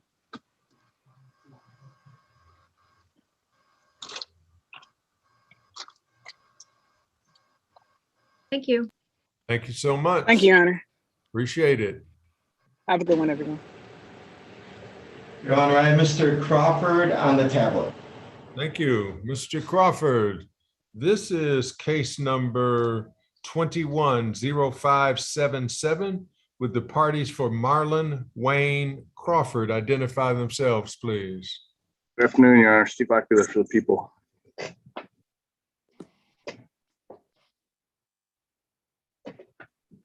Do we have Mr. Crawford's, Mr. Crawford's console on? I think that was the issue last time, was he didn't have an attorney. I don't know if you were appointing one. Yep, that was on our list of things to do, man. Mr. Crawford didn't get it done like I was supposed to. I got a question. What was the I'm sorry, I didn't hear him well for the record. Well, when he's trying to talk, Ms. Davis, I can't hear him and I can't hear you. That's why I let you know I couldn't hear him for the record, Judge. Well, yeah, but I can't hear him because you're talking on top of him and I'm trying to hear him. Yes, So, sir.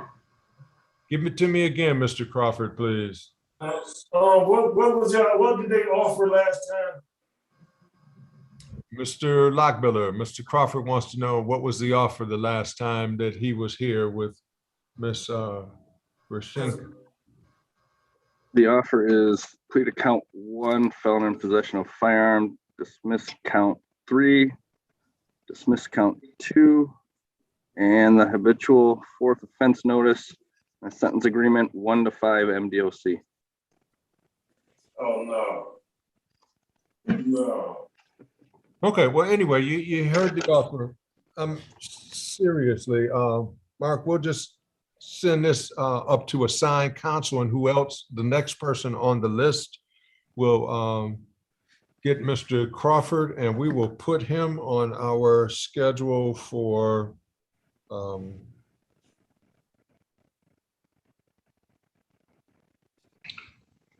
Judge, I could call them right now and they would probably have somebody on the screen within a half an hour. Yeah. Okay, we can do that. That's fine. Off the record, Judge? Off the record? I'm sorry, we haven't You called the case, so we were on the record. I know he doesn't have an attorney, but when you called it, I go on the record. and that's fine. So we'll stay on the record then. Okay.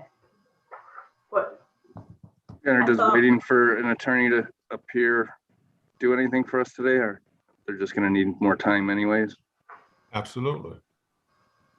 Can I get my personal bond reinstated so I can go back to prison?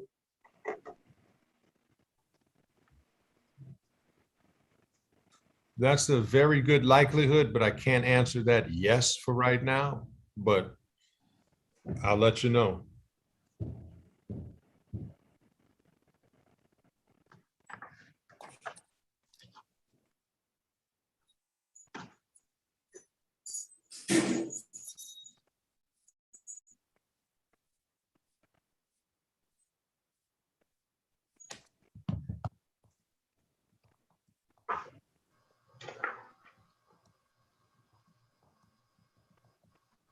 These telephones are the biggest waste of money. Well, they prove to be challenging, like most things in this world. Like most things in this world. Judge, I'm sorry to interrupt again. If I'm not mistaken, did Mark say it would be 30 minutes before he gets a defense attorney? But we're not on the record. He was just talking to me. Okay, so I did go off the record. That's fine. Okay, thank you. Yes, Division 1. Your Honor, this is Mr. Wyatt. Okay, let's see if we have Mr. Quinn with us. Mr. Wyatt, you can keep him right there. Let me see if I got Mr. Quinn.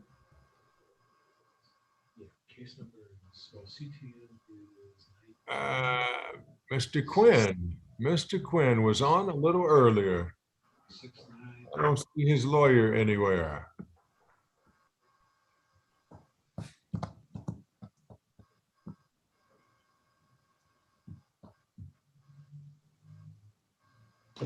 But Ms. Colthurst, are you ready on Mr. Sawyer? Good afternoon, Your Honor. I am ready. Okay. Janine, we're on the record with People of the State of Michigan versus Shaquille Sawyer, 210073. Your appearances today on the Sawyer matter. Good afternoon, Your Honor. Steve Locklear for the People, P70668. Good afternoon, Your Honor. Jennifer Colthurst, P52876. I appear on behalf of Mr. Shaquille Sawyer. Sir, state your name. Yeah, my name is Shaquille Sawyer, Your Honor. Okay, you doing all right this afternoon? Yes, sir. About yourself? You know, we're making it. It's a struggle right now, but we are on our way. So what are we doing, Ms. Colthurst, with Mr. Sawyer's case? Your Honor, I need to find out from the government whether there has been any update or response to my latest request.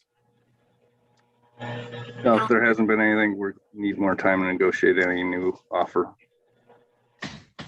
Your Honor, my client wishes for me to continue on with some counter offers. Let me give you all the date of 9/27, September 27th.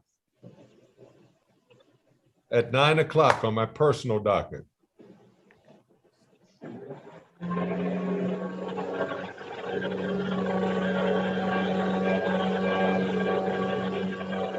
Your Honor, that I could make it work. I'll be juggling, but that's a good date and time. Okay, well, I know you're great at juggling. I'll see you and Mr. Sawyer on September the 27th then. Thank you very much, Your Honor. I wish you and staff, everyone, a great afternoon. We will make it slowly. Miss Grady, are we ready on Devontae Smith? I am, Your Honor. If the court would agree to take in a plea of guilty, I am not available to accept the plea form at this time. My client has given the court permission to sign it. He is prepared and has been advised of his rights.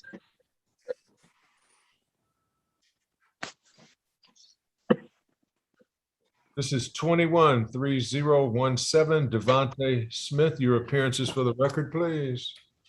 Good afternoon, Your Honor. Steve Locklear for the People, P70668.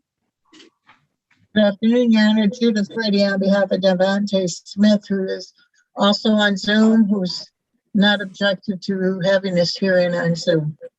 Okay. Mark, can you meet me in the middle or bring his file back to me? Mr. Smith, please introduce yourself to us. How you doing, Your Not a good record, Judge. All right. How Try you that. doing, Your Honor? I'm good, thank you. My name is Devontae Smith. Okay, Mr. Smith, do you want to enter a plea of guilty today, sir? Yes, Your Honor. Okay. Mr. Lockbiller, what is the people's offer to Mr. Smith today? 1 second. Defendant pleads to reduce charge, obtaining a pistol without a license. There'd be a sentence agreement to 1 year probation, 40 hours community service, forfeit the gun, no guns during probation. Okay. Mr. Smith, you're charged with an offense that carries up to 5 years in prison. The prosecution is offering obtaining a pistol without a license, which is a 90-day misdemeanor. They, in exchange for your plea of guilty, you would be agreeing to a year probation and 40 hours of community service, forfeiting the gun, and any other conditions I thought were reasonable and consistent with justice. Is that what you want to plead guilty to? And is that the offer that you know has been extended to you?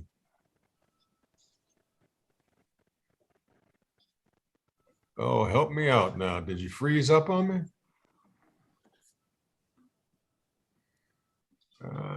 Mr. Smith, you're looking at me in your white polo shirt, looking clean. There you go. Yes, Your Honor. Okay, has anybody forced you to plead guilty?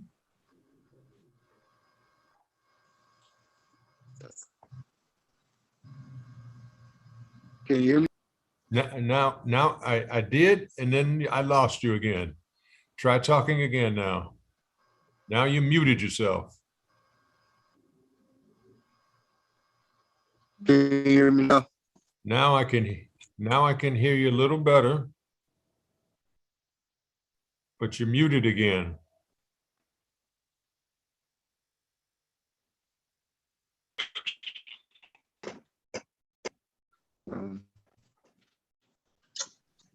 You keep coming in and out, in and out. Can you hear me now? Now I can hear you. So I want to know, has anybody forced you to plead guilty? No. Has anybody threatened you and made you plead guilty? No. Sir. Okay, are you pleading guilty freely and voluntarily? Yes. Okay. By entering a plea of guilty, you're giving up your right to go to trial. If you wanted to go to trial, you could, and all you would have to say is, I want to go to trial. The prosecution would have to prove you guilty beyond a reasonable doubt. At trial, you could confront any of the witnesses that would come into court to testify against you. If you wanted to, you could present a defense for yourself, sir, and that would be by calling witnesses, having diagrams or exhibits entered into evidence, or being a witness in your own behalf. But understand you would not have to do anything because your silence could not and it would not be used against you. By entering a plea of guilty, you're giving up all appellate rights. When you plead to a misdemeanor, you can't appeal the decision by the court. So understanding all of that, do you still want to enter a plea of guilty today? Yes, Your Honor. Okay. On the 30th of March of this year, were you at 20800 on 7 Mile in the city of Detroit? Yes. Okay. Were you driving a Jeep? Yes. And did the police stop you while you were driving that Jeep? No. Okay. How did your police happen to come in contact with you, Mr. We're Smith? sitting at the gas station. Okay. Well, when the We police were approached, sitting at the gas station and they pulled up. okay, so when they approached you, sir, how is it that they found the gun? It was in the car Okay. on my side. And did you have anything to do with that gun being in the car, sir? Yes, it was my gun that I bought. I didn't understand them for the record, Judge. Thank you. Would you repeat yourself, please, one more time, Mr. Smith? Yes, it was my personal gun that I bought from a gun store. Okay. And where was it in the car, Mr. Smith? It was inside the door. Okay. Both sides satisfied with the factual basis and that I've complied with the court rules in the taking of the plea? Yes, Your Honor. All right. Any desire to get a pre-sentence report, or do you want to go to immediate sentence? Your Honor, I'd like to request immediate sentence. Any objections, Mr. Lockbiller? No objection. Okay. Anything anybody want to say, Ms. Grady, Mr. Lockbiller, other than to go by the terms and conditions of the plea agreement? Nothing other than that for the people. Your Honor, the gun board has read everything I've submitted to them, which resulted in this plea. I believe it was a fair, equitable plea. My client has agreed. Nothing further. Mr. Smith, is there anything that you want to say before I impose sentence? No, sir. Okay, I will impose the agreed upon sentence, 1 year probation, 40 hours of community service. If you do the community service, you'll have to also pay a fee of $126, I believe. 28, thank you, $128. And that's a crime victim fee and another little cost. Pay the fine, do the community service, and I will be happy to terminate your probation early. Mr. Smith, I need you to take down this phone number and call them once we get off the phone, please. The number is 456-4600. And I'd be happy to text him that number. He'll have it call later. Thank you. Thank you. Then that is it. Thank you so much for your participation. Ms. Grady? Ms. Grady? Yes, ma'am. Will you tell me a P number, please? for the Yes, record? ma'am. Yep. It's P44567. Thank you. Thank you. Thank you to your staff, Judge, No and problem. you. Good luck, sir. Thank you. All right.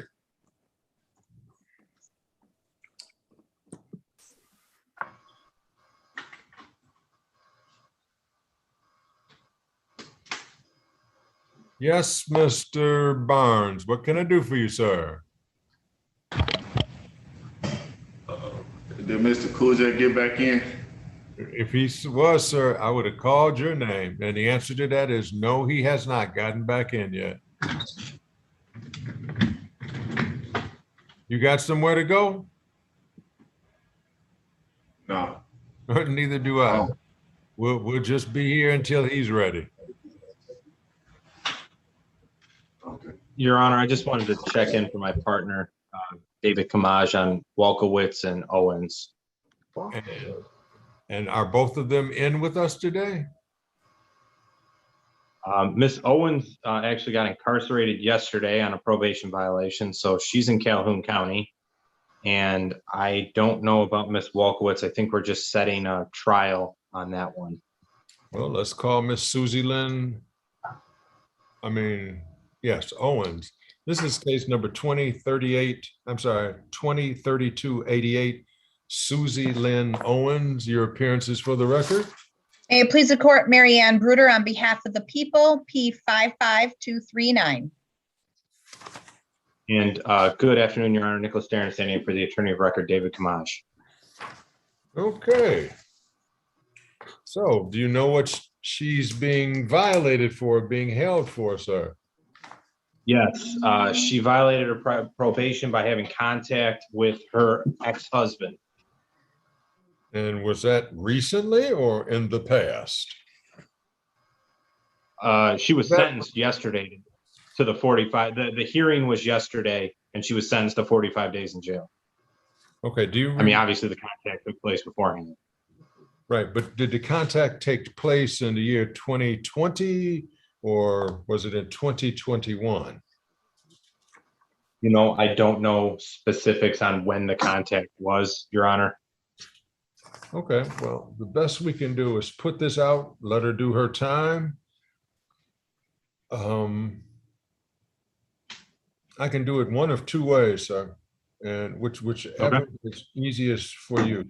I can give her a personal bond so that you call us when she's out, or I can cancel her bond and issue a warrant for her arrest. So as soon as she finishes doing that time, she'll be brought down into Wayne County and we will know what she is.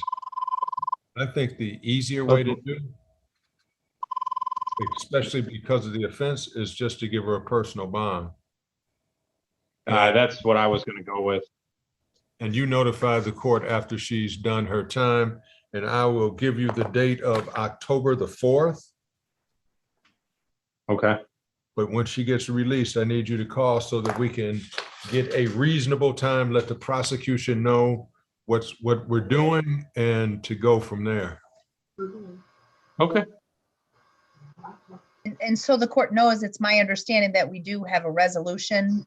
Obviously that could change, but we believe that we've resolved this case. So hopefully we're able to get a good date in front of the court. Well, all we need is the young lady herself, right? Yes, Your Honor. Okay, so we're counting on them to do the countdown and to call the court and let us both know. One question I would ask the court, I apologize for interrupting, Your Honor, was I believe the complaining witness in this case will want to speak. I believe that these are going to be misdemeanor resolutions. Does the court want me to invite him to the next hearing in case you do an immediate sentence, or would the court probably put it out for sentencing for a PSI? I would have to know, is there any reason that either side would request a pre-sentence report? Because if you all don't think it's necessary, then I'll sentence to whatever agreement that you have mutually come to. But if it's something that you think might need a pre-sentence report, then I'll be happy to do that and make the adjustments with the person being able to come in whenever we schedule sentence. So I will get with Mr. Kamaj and see what he thinks, if that's okay with the court. I don't want to make that decision, the partner. And see, I just want to make sure the complaining witness is aware and can be present for whichever way the court goes, because I believe he will want to make a statement. Excellent, no problem at all. Thank you very much on that case, Your Honor. Thank you. Is Ms. Bruder, are you on another case that we're here on? The other case with Mr. Kamaj. Oh, okay. Well, let's do that case. That's people of the state of Michigan versus Amanda Lee. Ms. Witz, are you with us today? Darren, where is she today? All I know, Mr. Kamaj told me to sign in. I was actually sitting in your other courtroom for the while. I came down and he's like, oh no, you're supposed to log in to see. So I don't really, he's jammed on another hearing. So that I assumed that if she had to be here, she would have been here. But what he told me is we're just setting it for a jury trial, unless that's wrong. I mean, Ms. Bruder can probably confirm that. Well, no, but I always need the person here. Yeah. So why don't you give her a call and we'll get back. All right. Mr. Darren? Mr. Darren? Yeah. Will you tell me your P number, please? 76336. Thank you. All right. Give me 1 second, Your Honor. Do your thing. Mr. Kuja, are you back now? I am, Judge. Sorry about that. Oh, it's good to have you. Mr. Barnes was wondering where you went. So are we ready? I got disconnected. I kept trying to get back on, but I'm here. I got it fixed. Okay, great. So you and Mr. Barnes have an opportunity. We're back on the record with the people of the state of Michigan versus Terrell Barnes. That's 21-14-59. So did you and Mr. Barnes get a chance to review the pre-sentence report, sir? We did, Your Honor. Any additions or corrections that wish to be made? No, Judge. How about yourself, Mr. Lockville? Anything that you want to say on behalf of the people? Nothing as far as the report itself goes. We would just ask that you follow the sentencing agreement. Thank you. Mr. Barnes, anything you want to say on your behalf?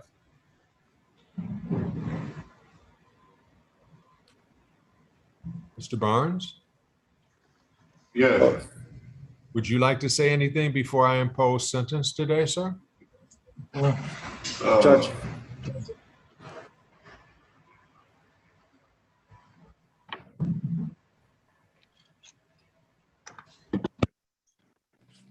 Mr. Barnes? Hello? Now I can hear you. Is there anything you wish to say before I impose sentence today, sir? Yes, did you end up getting the other case in front of you? I'm going to take care of that. Anything that you want to say about this case, sir? No, sir.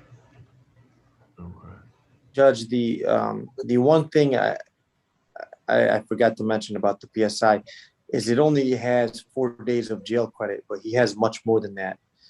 He's already done in excess of the 60 days as part of the sentence agreement, but I don't know how to find out exactly how many days he's done. And then he also did another 3 weeks just recently for when he was picked up on this probation violation.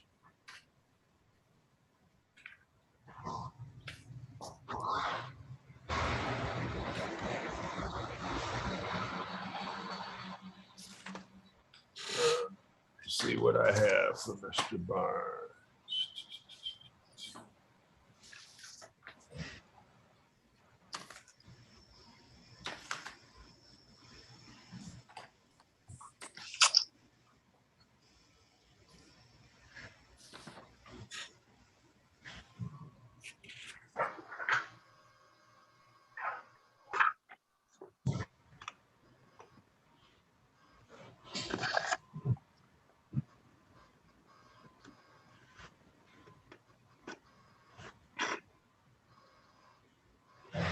Mr. Moore, before I bonded out on these cases, I was locked up last year from June 18th up to September, August that I can remember. Well, I know for sure from June. Let me see. Held. And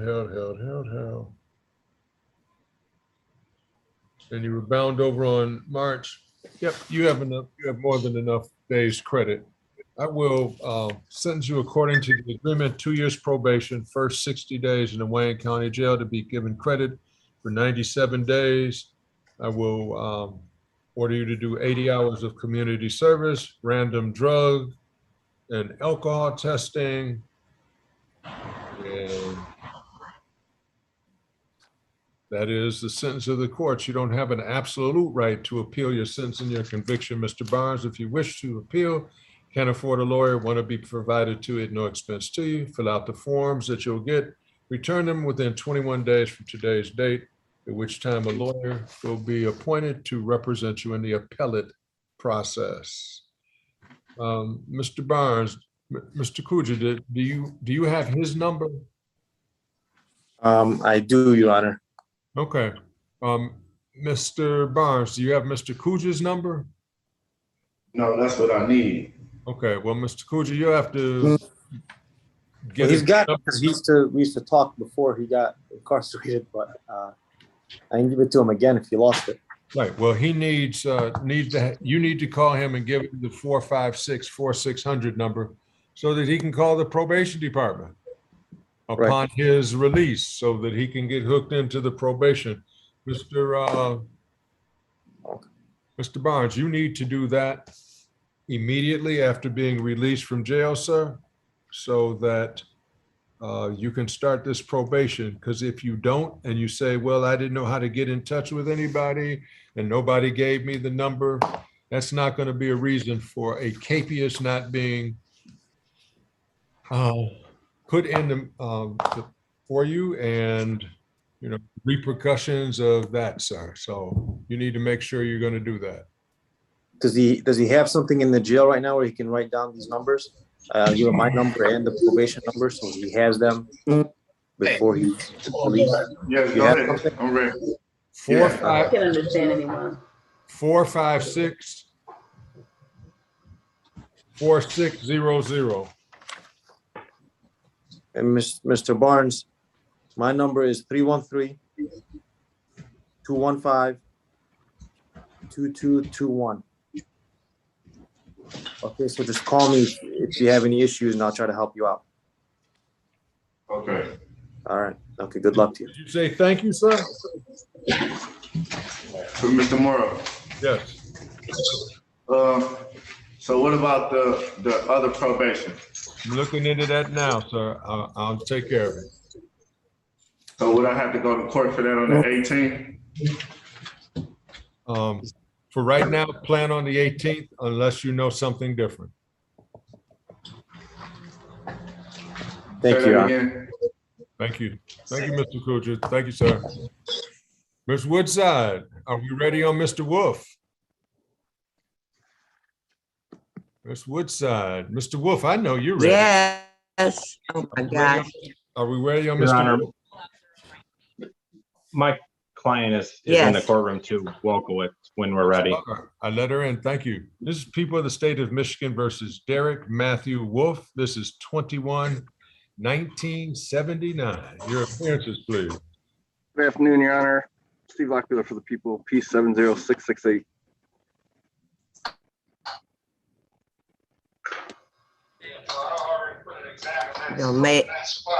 May it please the court, Sharon Clark Woodside appearing on behalf of Mr. Wolf. Today's date and time for sentence. Mr. Wolf did review his pre-sentence report. There is a couple of errors. There are. Bring them to my attention, please.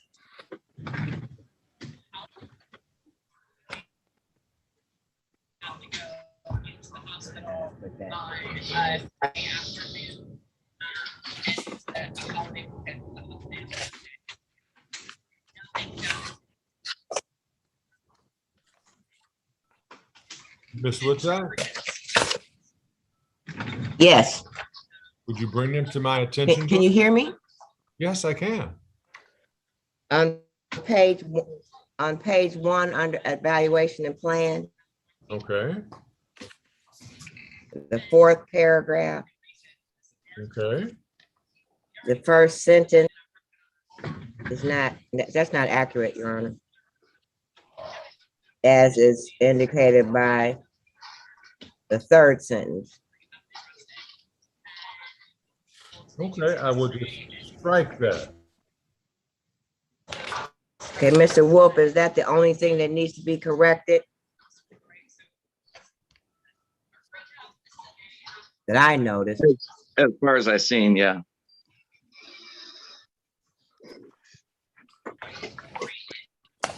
Mr. Wolf also has not used opiates in a year, over a year now. No, it'll be a year and 5 days.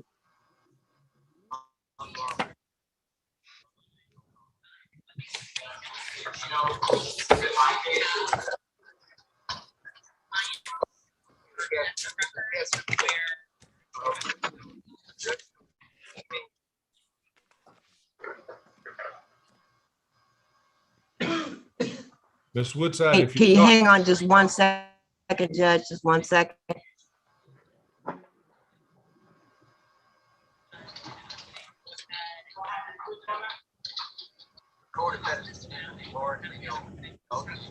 Can you hang on just 1 second, please?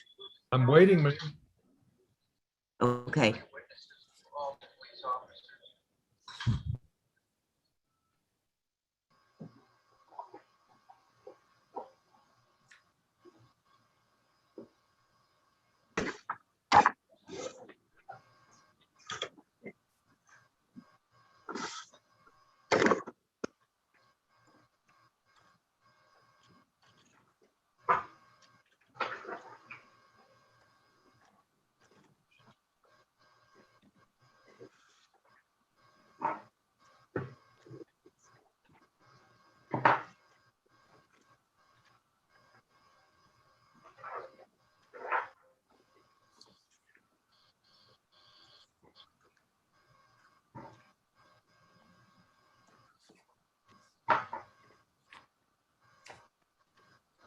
Just to let you know, Judge, we're off the record. Thank you. You're welcome.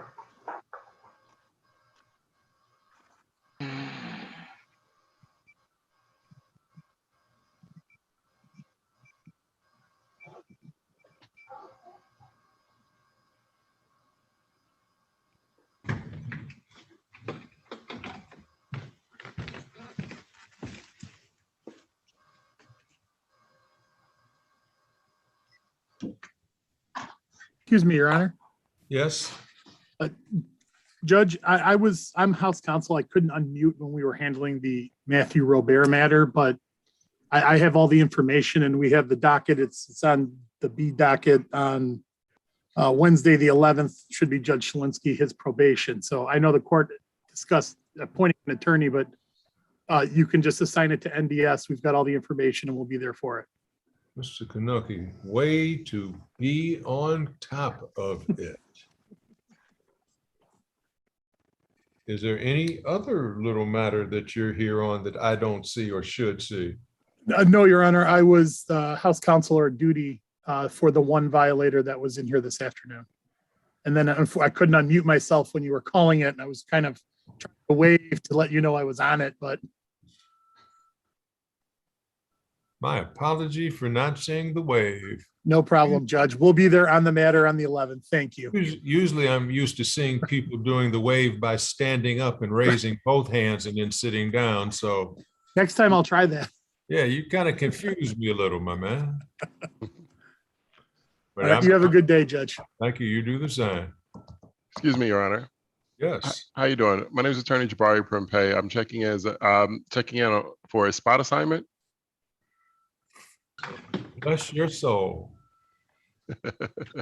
Bless your soul. You're going to have Mr. Marlon Wayne Crawford. Okay. His case number is 210577. Okay. And he is in Division 1. Can I put you in a breakout room with him and the two of you can do your thing for a second? I'd appreciate it. Okay. Hey, Mr. Crawford. Yes, sir. You're about to go in with your lawyer, sir. Look at you. Thank you.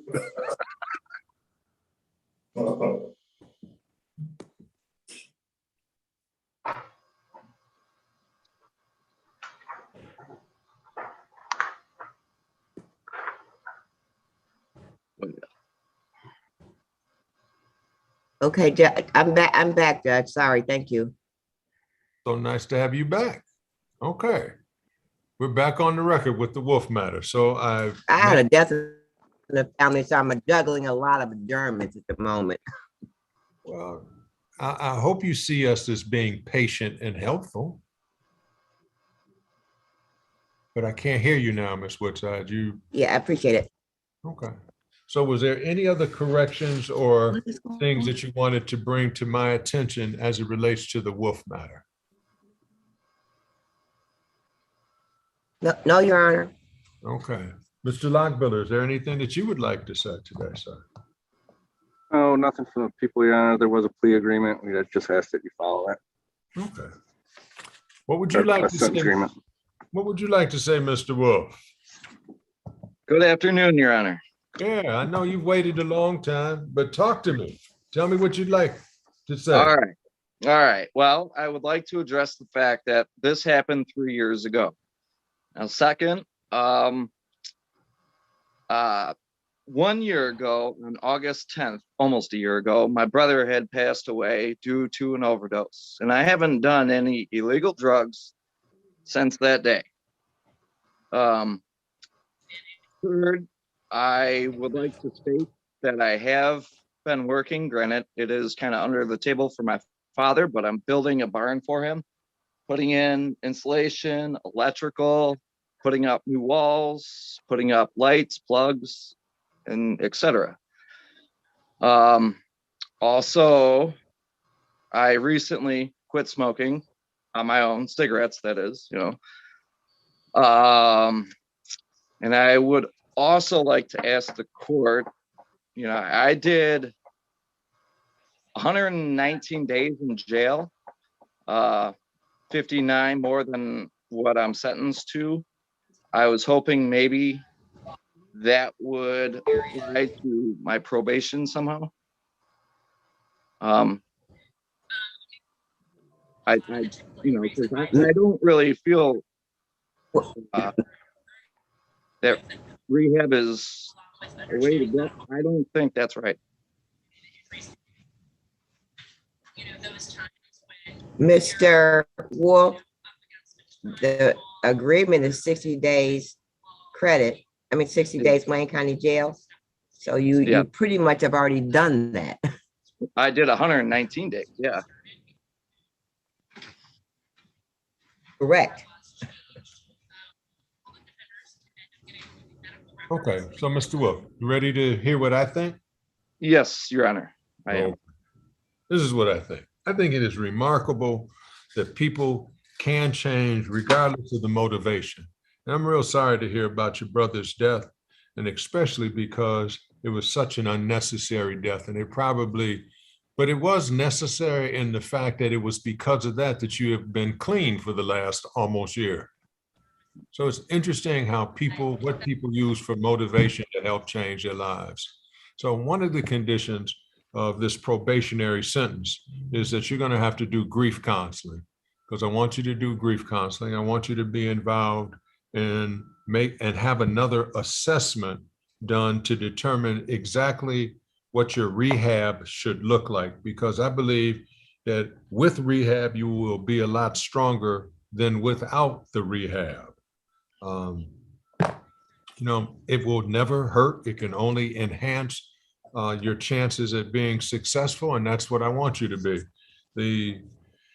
As you're aware of what you pled to requires a mandatory 48 hours of incarceration or 60 days in jail, and you've done more than 60 days, and so you won't have to do any of the jail, but it does require community service, and the 2-year probationary sentence is what I will impose. You're going to be responsible for costs and fees that are related to the conviction itself. And are you registered to vote, Mr. Wolf? Yes, Your Honor, I am. Okay, and do you have a Michigan State ID, Mr. Wolf, or what do you use for identification? A Michigan State ID or a passport. Okay, because it says here that when they went to interview you, you used your jail band. Well, would that be right? I don't really recall. Okay. Do you remember when you were interviewed, Mr. Wolf? Yeah, I do. I don't see why they wouldn't ask for my driver's license number. Neither do I. I know it off the top of my head. Well, and most of us do know it. Did they come out? Where did the interview get taken place at, Mr. Wolf? It was at the jail. Right. And so, the only way they would have identified you, though, would have been with your wristband, right? Well, yes. Oh, okay. All right. Well, that's the sentence of the court: 2 years probation, first 60 days in jail, given credit for 119 days credit, random alcohol testing, drug and alcohol assessment to determine if there's anything else, and the grief counseling. With that, Mr. Wolf, you don't have an absolute right to appeal your sentence and your conviction, but you can appeal by leave. If you wish to appeal, can't afford a lawyer, one will be provided to you at no expense to you. Fill out the forms and call this number, 456. 600.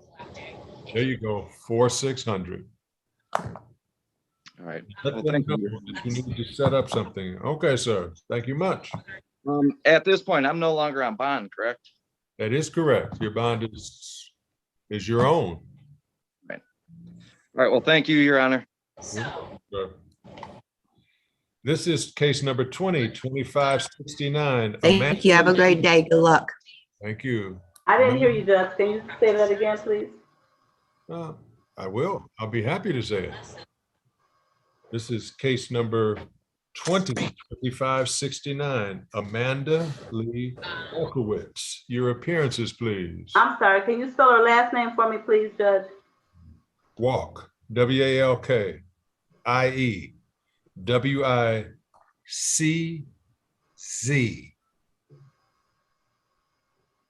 Thank you. May it please the court, Mary Ann Bruder on behalf of the people, P55239. Good afternoon, Your Honor. Nicholas Stern on behalf of Amanda Walkowitz.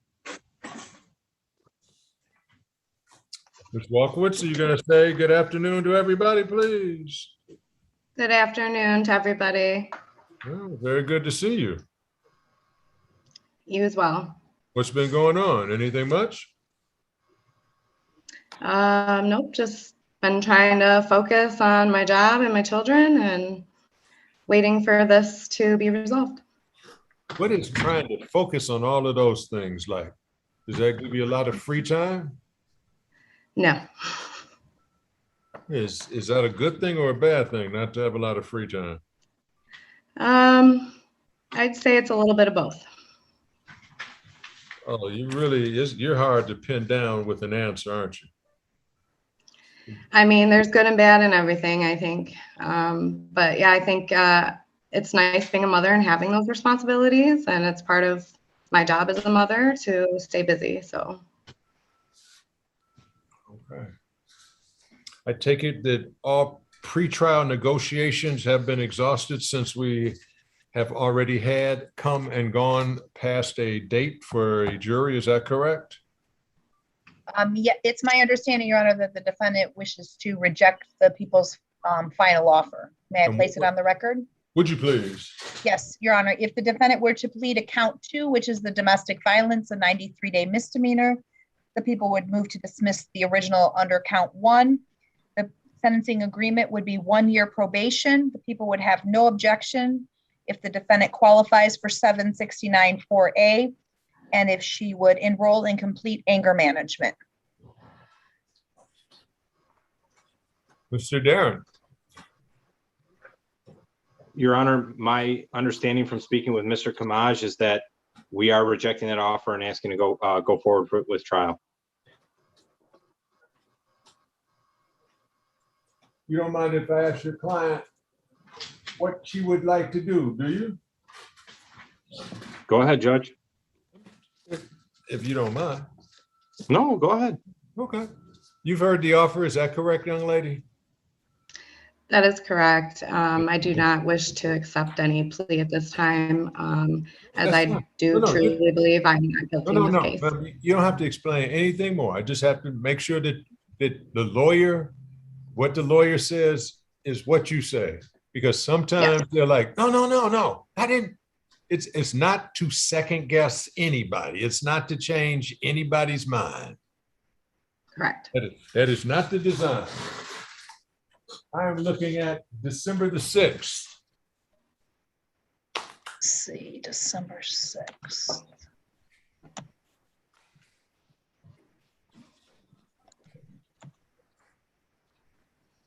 Good date?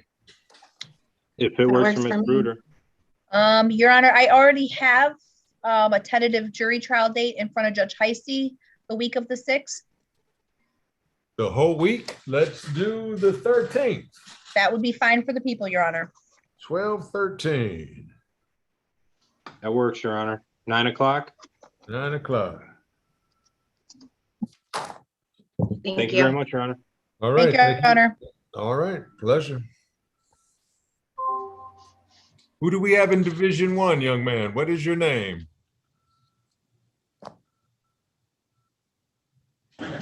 Miles Wyatt. Okay, Wyatt. Yes, sir. How you doing, Mr. Quinn? Ready. Christopher Quinn, P69483, appearing on behalf of Mr. Wyatt, who's also appearing via video conference. We waited for him reading information, Judge. My client stands mute. And I know that was quick. That was on 21-5155, Janine. Who is the prosecution on behalf on the Wyatt case? Good afternoon, Your Honor. Steve Locklear for the people. Okay. Mr. Quinn, could you put your name on the record again, please, sir? Christopher Quinn, P69483, appearing on behalf of Mr. Wyatt, who is also appearing via video conference. Do you wish a formal reading of the information, sir? My client waives the formal reading of information and stands mute, Judge. Okay, I'll enter a plea of not guilty. Is there an offer for Mr. Wyatt? Not at this time, Judge. Okay. Mark. This is a Wanda Evans case. Does it get 825 on docket A again? Yes. Okay, Mr. Quinn, that is your next date with Mr. Wyatt on August the 25th on docket Apple.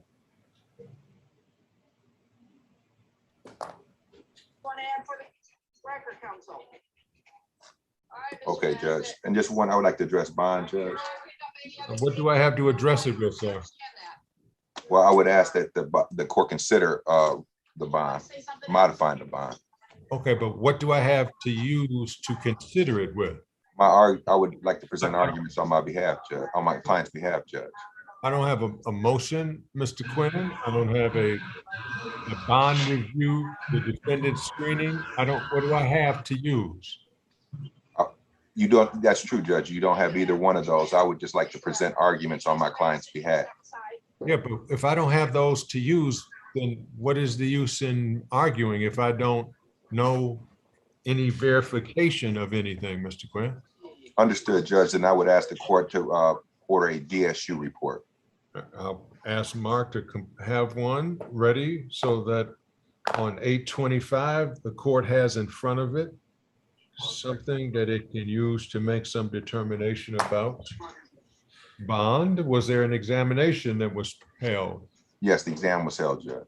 Okay, I'll ask Mr. Ulatowski if he'll order the examination transcript. Because again, that's something that the court would use to determine the likelihood of conviction.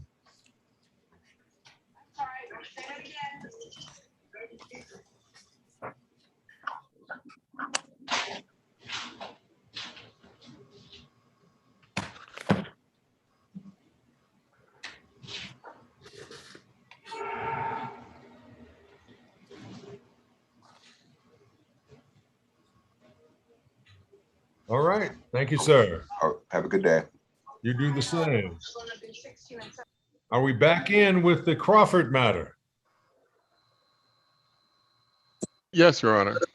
Okay. People of the state of Michigan versus Mr. Crawford again.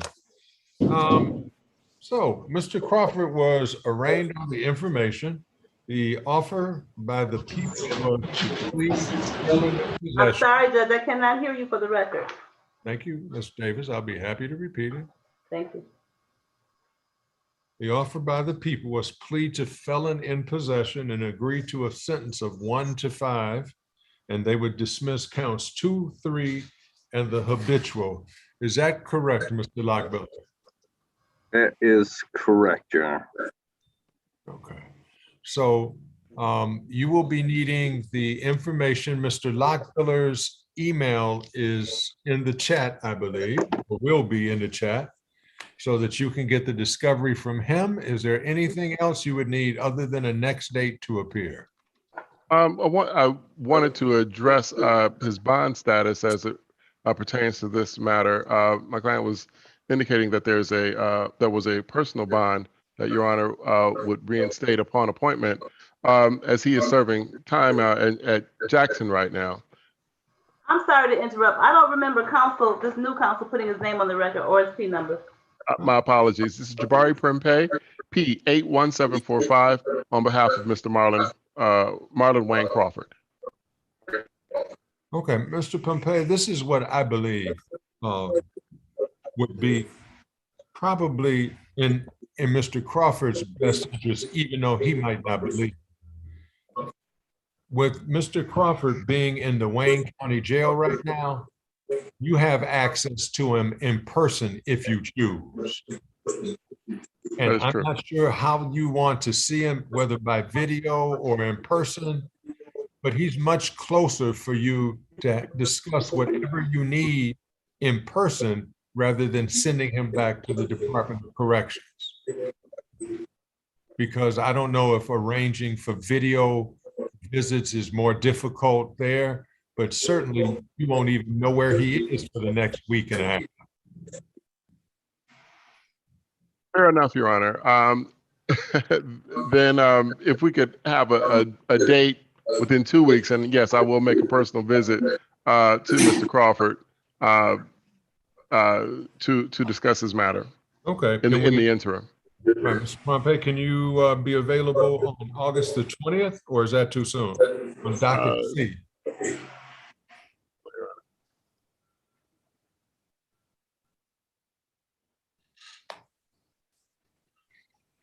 August 20th. Oh, wow. I'm sorry.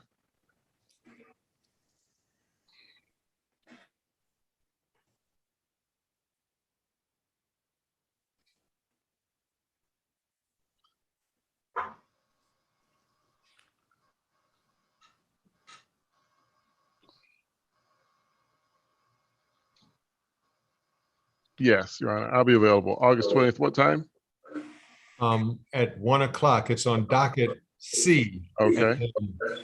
Christmas, docket Christmas. Okay. All right. Thank you so much. Thank you, Your Honor. All right. We are finally going to do the Perez matter. Rafael Antonio Perez. This is 20. 1 moment, Judge. Give me 1 moment, please. Just 1 moment.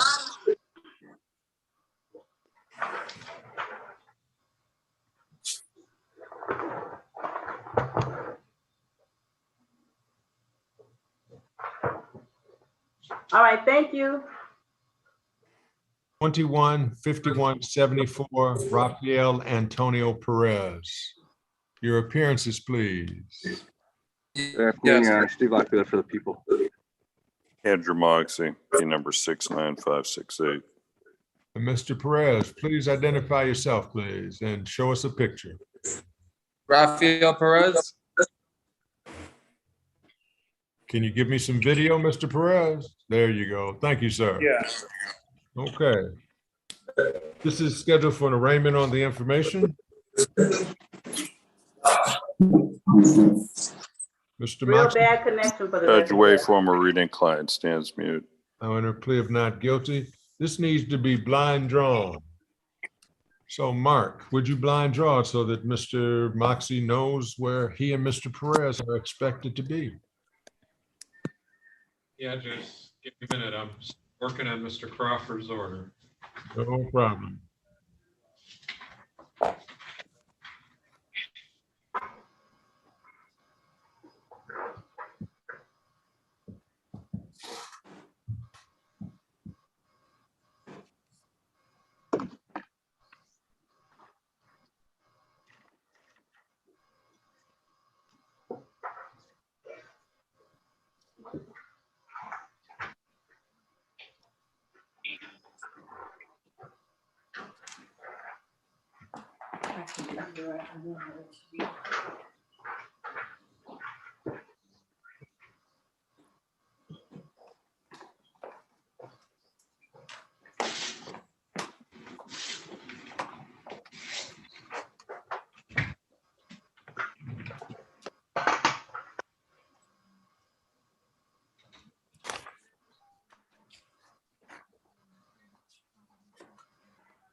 Are we ready, Mark, for the Perez blind draw?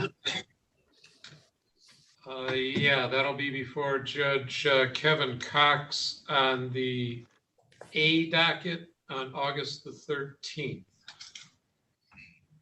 Now, Mr. Perez is out on bond, Mark. Oh, okay. Let me reassess that. Okay, I'm here. Yes, I see, Mr. Perez. You're good.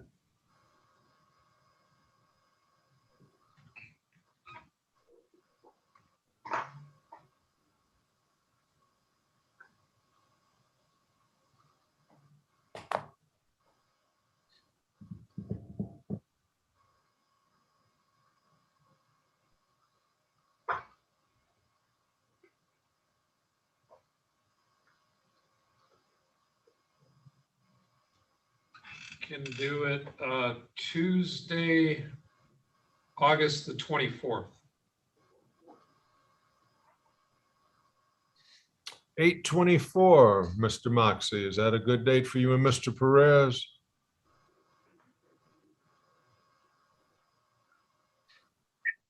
Sure. Is it Judge Cox? Yes, he said it's to Okay. Judge Cox, yes. Got it.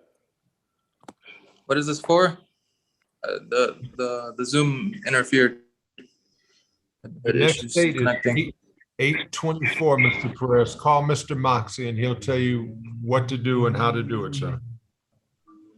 Okay, in regards to returning back to my house, am I able to complete that today? Not sure what you're talking about, Mr. Perez. Going back home, I'm on a tether. I'd like to go back home to my house. I'm not sure of any restrictions that are on your bond as a result of this case, sir. Mr. Moxley. So I can return home. I got you. I understand what you're saying.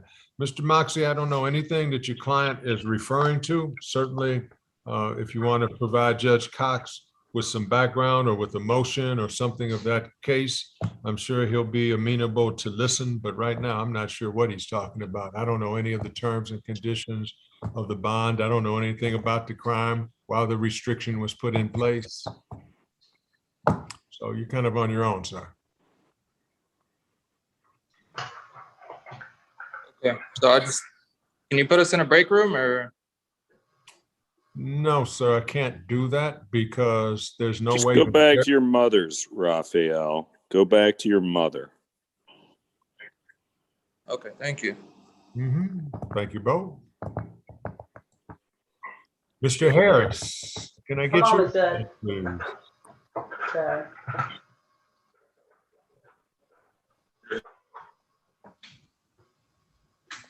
Mr. Harris.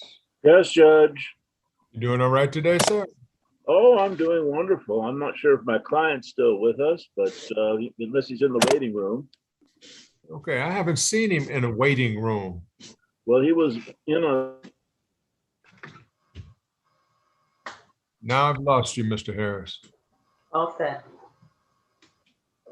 Well, we're not on the record anyway today. Yes, sir. Mr. Harris?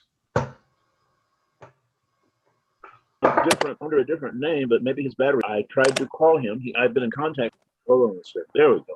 Okay. I don't know where he is, Judge. There he is right there. He's under. Oh, here he is, right under me. There he is. Shalisa Cole. The smile. Yeah, I don't know who that is, but okay. Okay. Stand still, Mr. Womack. Okay. These are cases 20, 2908, 2910, 2909, and 3077.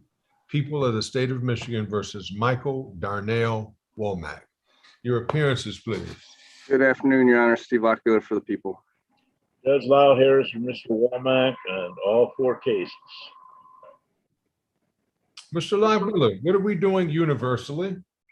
Universally, the offer is for the defendant to plead on case ending 2909 with a sentence agreement 29 months to 10 years, restitution on all cases, and the remaining cases would be dismissed.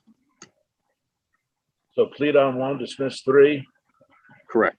And Who's speaking? I'm sorry, who's speaking for the record? That's me, Harris.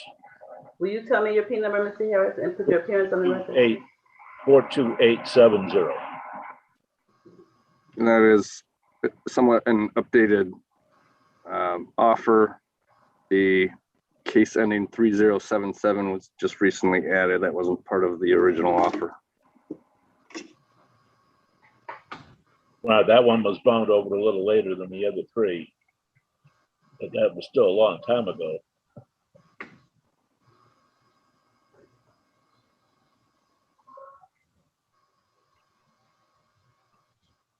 What would you like, Mr. Harris? What's your plan? What's your game plan, sir? Well, that's really what my client's plan is. My guess is, I'll let him speak for himself, but Is this I don't think. Is this a new offer that you're hearing for the first time? I don't think it really is much of a new offer. Okay. Although it might be a new offer to dismiss 3 of the 4 cases, but the sentence agreement is not. And I know the court doesn't do Cobb's, so we can't resolve the matter that way. Unless the court wants to make an exception on this one and do a Cobb's, but I'd have to discuss that with my client. But if you're not, then it's a moot issue. Well, you know, the way I look at Cobb's is giving a person a preliminary sentence without knowing too much about the person. And the more I know about a person, the more confident I am in recommending a sentence. And I know nothing about Mr. Womack, except that he has 4 cases where he's presumed to be not guilty, Mr. Harris. That doesn't give me a lot to do anything that I'm confident in. Understand. He has an option, if he chooses, of pleading guilty to all of them. And you writing a memo and his sentencing being determined based on argument, adversary, and the sentencing guidelines. I don't even know what the sentencing guidelines are. You know what they are, so you know if this is a good offer or a bad offer. You know what, quite frankly, as I sit here this very second, I'm not 100% sure with 4 cases what the guidelines are, quite frankly. Well, then that's something I would suggest that you need to try to figure out and talk to Mr. Womack about what the guidelines would be if he pled straight up, to see just if this offer is what you say, not much of an offer, or if it's substantial. Well, I know enough that based on his record and the fact that he's got 4 cases, I don't think it's going to be a 0 guideline, 0 to something here. I can tell you what I scored, if that would help any. Of course, please. So I have it at 29 to 57. So this would be the low end of my guidelines, which may be scored a little low because I don't believe I factored in the 4th case. Well, that would only be PRV 7. I don't know if it changes it or not, but anyway, with the 2 others. Is this a habitual? A habitual 4th. So it's going to be more than 29 to 57 if he's had 4. Well, that's the low end of the guidelines, up to life. I know, but I mean it's going to be 29 to something higher than. Oh, with the have 4, 114. Okay, that sounds about right. So we're basically, unless the court was going to go below the guidelines, which, I know the court doesn't know anything about my client. So it's really in his ball court. He could take the people's offer. We could plead as charged and blindly without any sentence agreement or, let the court decide, or we could go to trial on all 4 cases. It's really in my client's, he's got the ball, Mr. Harris, do you think it would be prudent to discuss those things with your client? I have, but I can do it again. No. Let's go in a breakout room. Let's do it, Judge. What the heck? He's out, right? You don't need a breakout room, I don't think. Well, they can do it in a breakout room. It's fine. I'd rather hear what he has to say to me in private anyway before we put it on the record. I'm just stating the obvious, that there's 3 choices. Okay. There you go. Join up. Okay. Have fun. I will. Thank you. Mr. Winters. Judge Bruce U. Morrow, good afternoon. Pleasure, pleasure, pleasure. Good afternoon to you, sir. I saw your name, but didn't see a client. I saw Diamond Leonard in the room, Judge. I don't know if she's still with us. I did see her as well, Your Honor. You said the complainant's here? No, I saw the defendant. Thank you, Mr. Lockhart. Yeah, I mean, I saw Diamond for a second and then she disappeared. I guess we just went on too long, just like Mr. Cooper. I'm not sure who you represent. I was looking for your name or for somebody. So I'm standing in. I'm standing in for Mr. Callanan for Desmond Richelieu. That's why. And I haven't seen Richelieu, have you? No, Mr. Callanan sent me a text indicating that he was arrested last night. And he figured he'd be on one of the ABCD dockets, and he was, because of the arrest. If he... Yes, just a second. What's up, Mark? Earlier this afternoon, the jail called to give me a rundown of, who they had and who had bonded out. And they told me Mr. Richelieu is out. That was like 2 hours ago. So if he got arrested, he is not in the Wayne County Jail. At least not at the moment. I don't think much is going to happen today, Judge. Although I got a lot of discovery read while we were going through this, and then some chuckles too, Yeah, discovery with a little bunch of chuckles always tastes better. Oh yes, oh yes. So Mark, it says Richelieu is Cusick's case. Is that correct? Yes, it is. Okay, when is Cusick's next out of custody date? So, because let's assume that he's out of custody, and Mr. Cooper can let Mr. Callahan know when to have Mr. Richelieu appear for his arraignment on the information in front of Cusick. His next out of custody would be August the 20th, which would be 2 weeks from tomorrow. Okay, so what we will do is we will just continue that arraignment until that day for you. That's fine. That's perfect. Okay. And have a pleasant afternoon. We're on the countdown. You are. You're closing in. Yeah, I'm trying. I'm trying. Mr. Bennett, my friend. Take care. Good afternoon, Your Honor. How are you today? I'm good, thank you. How about yourself today? I am good, thank you. I'm here for Terry Weimer. We submitted a stip in order to adjourn this morning, and I let my client know that we submitted it, so she had to go to work at 3 o'clock. She is not here, but we're asking for an adjournment. So that's all right. And I didn't get in until like 12 o'clock today, and I signed it at 12, and Mark was up to his ears in paperwork. Okay. So he didn't call you and tell you, but I asked him to put in a date and if he looks at the sticky note, which might still be at our little desk between us, it says, Mark, please find a day, call the lawyers and let them know. So okay, good to have you hanging on. And I wanted to stay on here just in case that didn't happen. So I wanted to make sure I was here. Well, consider yourself as having stayed on. And Mark, what date are we going to give them? Hold on. Okay. A little Sam and Dave, hold on, I'm coming. Wonder when the first music reference would come, Judge. By the way, good afternoon, Ms. Janine Davis, legendary. Hi, Mr. Winters. Reporter. How you doing, sir? I'm great. How are you? Pretty good. It took a while, Mr. Winters. The docket was crazy. Oh, I saw. Right, and that's with my best efforts to provide some sanity to it. I know, and both Diamond Leonard and I were a little bit confused about the docket this would be on and the time. And she's got some real childcare issues. I know she was with us earlier, and So what would you like? What are you trying to do with 2 or it? 3 week continuance. And I can kind of see what's on the horizon with Mr. Lockbarrow. He's a pretty reasonable APA. She's HIDA eligible too, as far as I know. And so this is a case we should be able to resolve. Okay. You have an offer now. If you want Okay, hold it. report it back to her.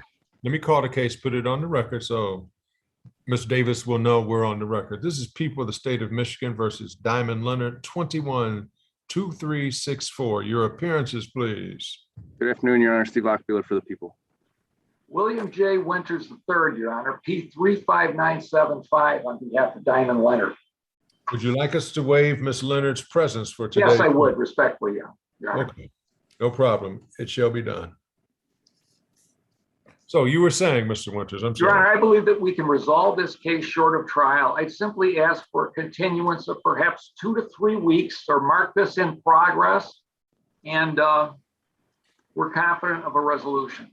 Okay, Mr. Lockbiller was mentioning that he has a new offer. Is that correct? Yes, and it would be to plead his charge under HIDA. We would consent to HIDA and restitution if applicable, which I believe there was some. And that's always, boy, it's interesting. You know, Judge Morrow probably remembers the time when the defendant did not have to enter a plea of guilty to be assigned the status as a youthful trainee. Now, the law has changed. So it's a plea straight up. Correct. And no objection to HIDA. Correct, because Okay. All right. she's at the higher end of the, how old was she? Understood. Understood. So if Mr. Ulatowski can just give us a date, Judge, we'll be all set. Did I give you the 20th of September?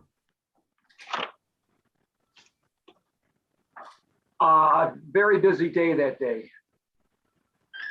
Okay, can I give you the 13th of September? Ideal. Perfect. All right. 13th of September then. Thank you very much, Your Honor. Thank you all. Everybody stay safe. All right.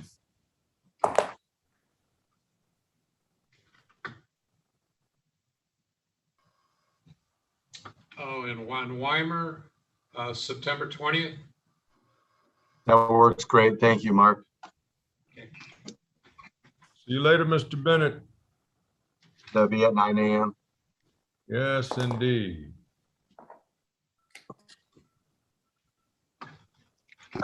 Thank you. Yeah, That'll be this is on APA Larry the- King. Could I ask? Go ahead, Sorry, Mr. Larry. The standard. Sorry, I was just document. going to ask the court a quick question. I've been on and off today, so this may have been addressed and I may have missed it because I've been jumping around, but it's my understanding that Mr. Wyatt Harris is not available out today and the case that I had with him is being adjourned. Is that correct? Right. Wyatt Harris has pneumonia. His Oh. dates have been adjourned to 8/20. He also Okay. had Michael Stokes and Christian Stone. Yeah, Stokes was mine. I just wanted to make sure that that was correct. All right, I'll be logging off. I'll see you on the 20th. Okay, thank you, sir. Thank you, Your Honor. And just to confirm, Mark, you said 9:20. Was that at 9 a.m. on judge's docket, or is it a? No, it's 9 o'clock. Okay, great. Thank you so much. Thank you, Judge. Have a great day. Thank you. You do the same. Thank you. It was all a dream, Judge. Yes, it was. All right. Aaron Vinson, the last one that I think of. Lois Lolo Henderson. I think we were supposed to close out with that. But this is 1998-87, People of the State of Michigan versus Aaron Dwayne Vinson. Your appearances, please. Morning, Your Honor. Or good afternoon, Your Honor. Steve Lockbeeler for the people. Good afternoon, Your Honor. James Humphreys, P38930, on behalf of Mr. Vinson. Good afternoon, Your Honor. Aaron Vincent Jr. Okay. I have all the information that was provided to me. I've looked at all the information provided to me. As you have, Mr. Humphrey, I'm sure. Anybody want to comment on the video or the procedures that were forwarded to all of us? But Your Honor, the only other comment that isn't indicated in anything that was provided to the court yet was that once the inventory search was completed, the officers found nothing else of significance in the vehicle to produce an inventory list or sheet or whatever. So there is no inventory list of items other than what's noted in the police report, which was the contraband, the gun that they found.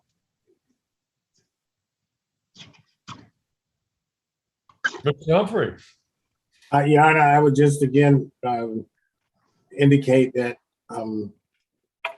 Mr. Vincent denied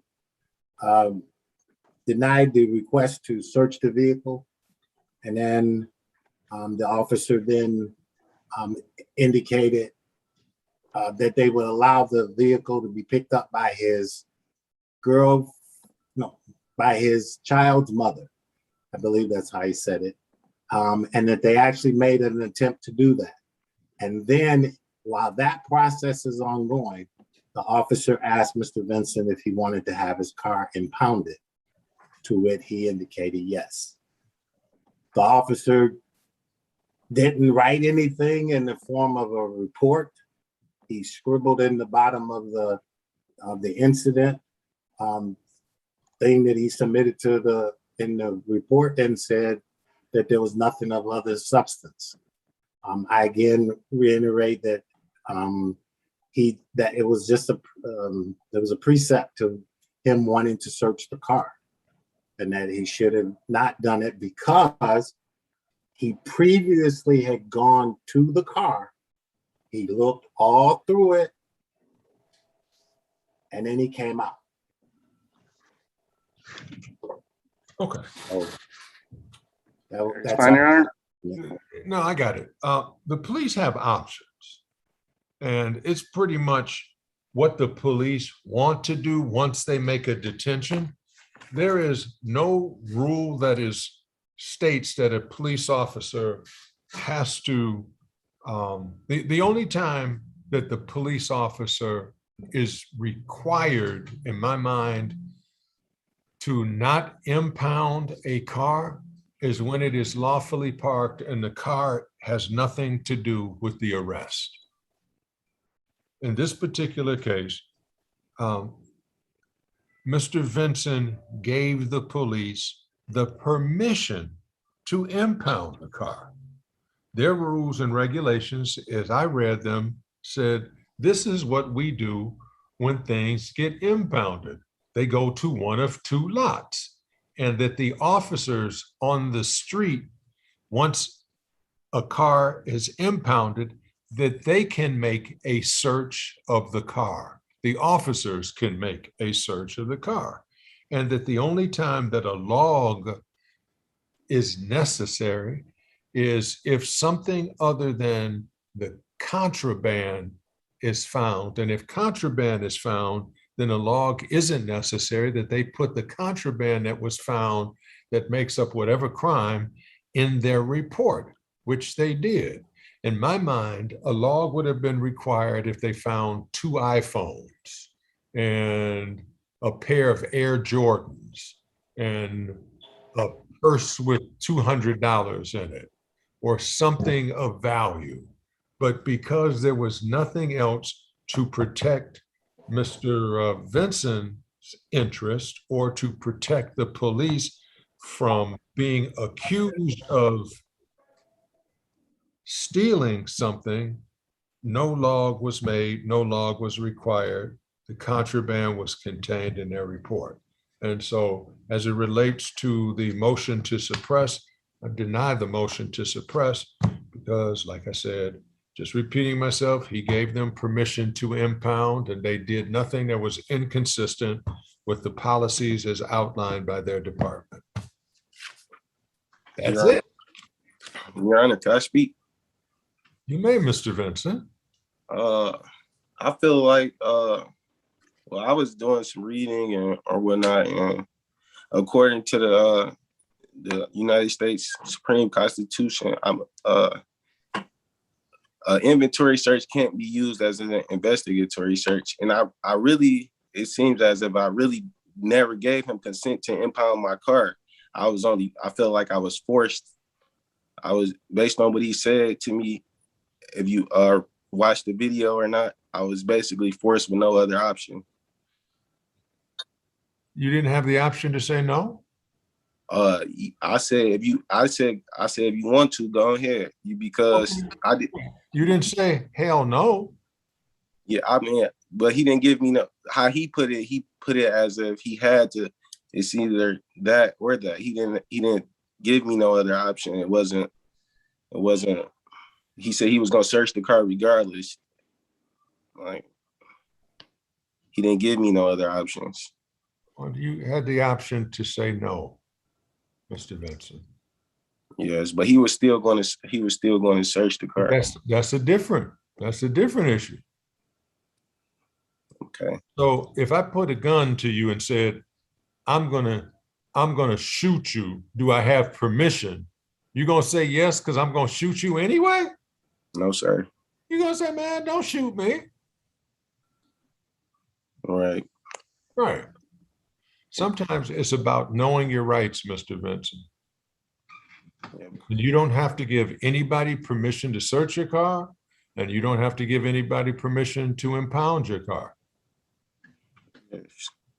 You have a right to remain silent. You don't have to even speak to them. Right. So you could, I just thought maybe like if I already had declined the offer for him to search my vehicle, then it would, because he already asked me if someone could come get it. So I just believe that the car wasn't. You should have left the car. You said, do you want? I think the policeman went out of his way to be cool when he said, you want me to call somebody to come pick it up? Because they don't have to do that. Yeah, I believe he did too, as well. Right. I don't think that they were trying to jam you in any particular way. I feel that so, because he asked me and I didn't consent. He shut the door in my face and went and searched anyway. Then he came back and indicated that he investigated. When he came back to my car, he said, that's why you didn't want me to search your car, because when he went to the car, he already had in his mind that it was something in the car that was contraband. After I said no, because like I said, he already had been to my car multiple times and looked around and seen that there was nothing in place. And the front of the gun was found under my seat, and under my seat is inaccessible from sitting in it. If I'm sitting in the front of my seat, it's inaccessible to get under there with your hands. You gotta like probably get out the car or something. Mr. Vincent, whenever a police officer asks to search your car and you say no, they automatically think you're hiding something. Right. Because I say, well, if you're not hiding something, you should let me search. It's a tactic and a tool, Mr. Vincent. Plus, do you think that sometimes that you get stereotyped and targeted? Plenty of times. I've been there. I've probably been placed in hand. I have a clean record. I've been placed in handcuffs over 20 times. Well, you're not too different than a lot of Black people I know, all ages. What do you think happened to me when I was 18, 19, and 20? Probably the same thing, most likely. Absolutely. Been in a few police cars in my day.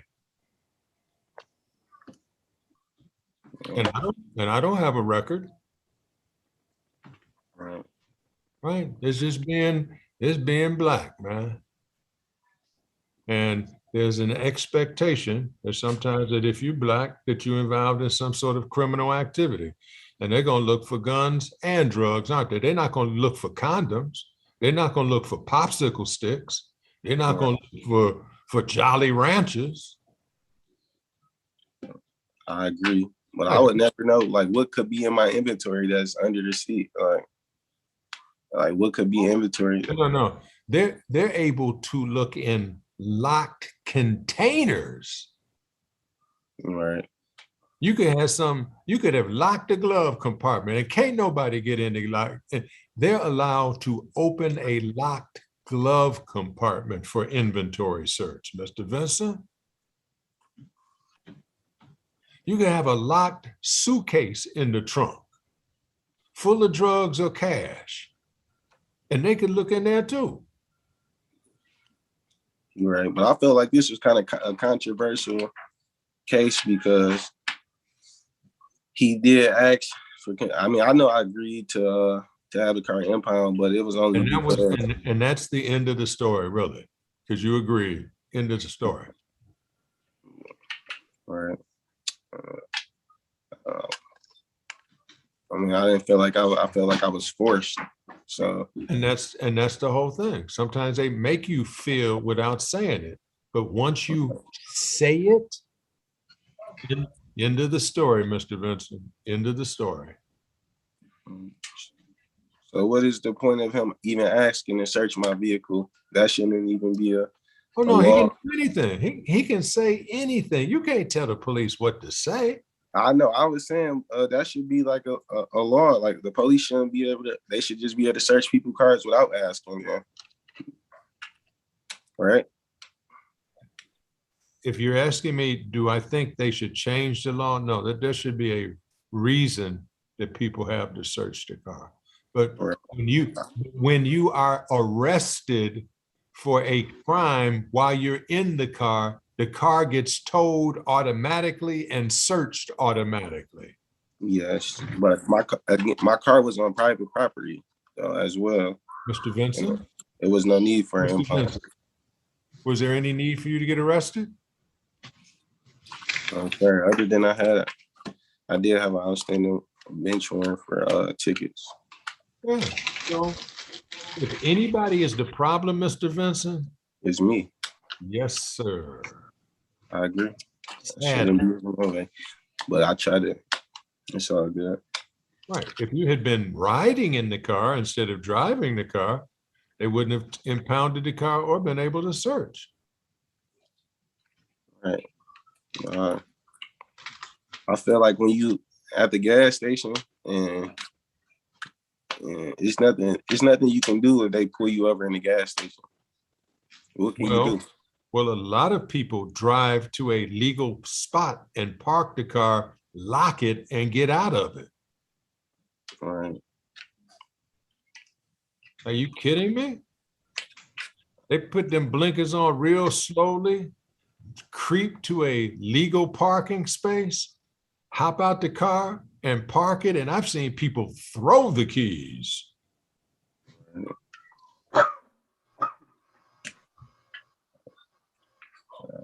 And what do you think the police think when they throw the keys? Something is in the car for real. Exactly.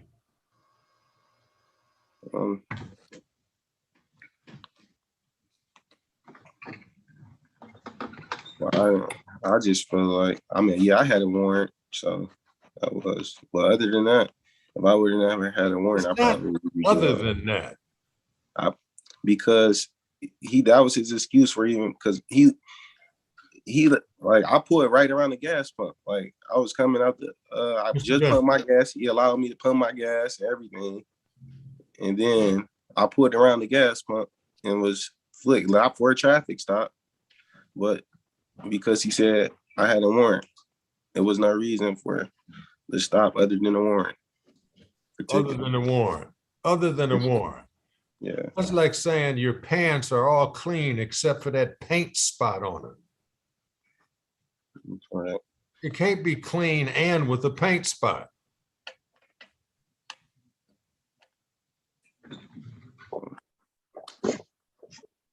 Anything else you'd like to discuss or say, Mr. Vincent, so that we can move on and figure out what's happening? What to say? I feel like is it being in this like. I mean, I didn't sit here all day and watch every court case. It ain't nothing to say. Okay. So, Mr. Humphrey, what would you and your client like to do, sir? John, can you give us 3 minutes in a breakout room? Because You know, at this point, it's like, I That's need it. to know what he wants to do. To let the court know. All right, Mr. Harris. Mr. Womack is still in the breakout room. We have something to put on the record. Okay, but he's still in the breakout room. He has to come out of the breakout room. I don't know what, let me see if I could do that, but I don't know if I could do that. Let me see if I.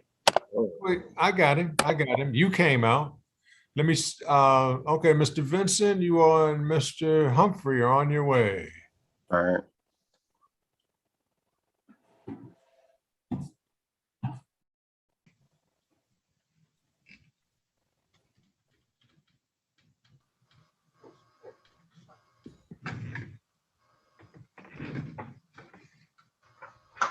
Come on, Mr. Womack, come back to the main session.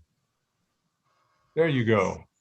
All right, Mr. Humphrey. I mean, Mr. Womack, you're with us. And where did your client go? I mean, your lawyer go?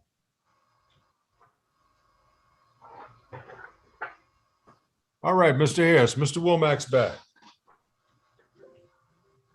Okay, well, may I proceed? He's there. Yes. Yeah, okay. I just want to make sure.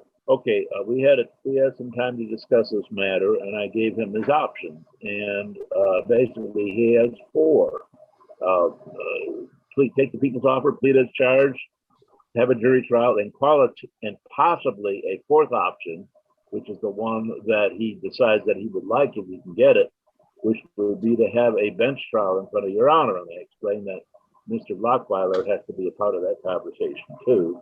But he indicated to me that he would like to have Your Honor try all four cases in a bench trial.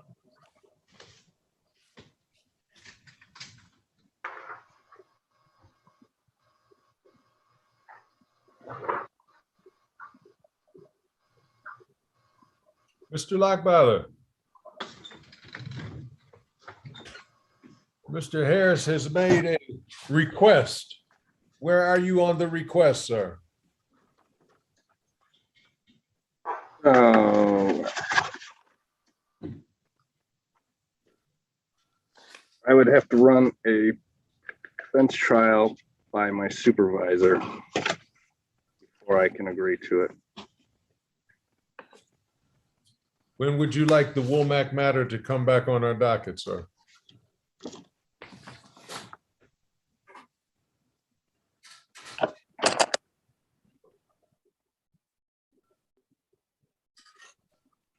Mr. Lockweiler, when would you like us to put it back on our docket? Monday would be fine with me. But anytime after that. It's a court and We have 33 matters already scheduled for Monday, the 16th. 33.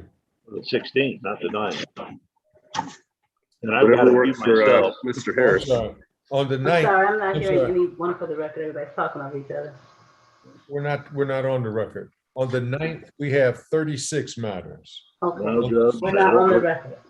On the 16th, I have 33 records. On the 23rd, I have 32 matters. Yeah. It's not until the 30th that we finally get in the 20s. We only have 24 matters. I have a bunch of stuff up every day, but we'll have to squeeze it in. I have a thought, Judge. Give it to me. Well, Mr. Lockfather can find out from his superior. We could set a date, but the assumption that he may reject it. However, and I think we're talking about Mr. Simone, that if Mr. Simone says yay, then we could set a court date to put the waiver on the record. Okay, let me make a counter offer.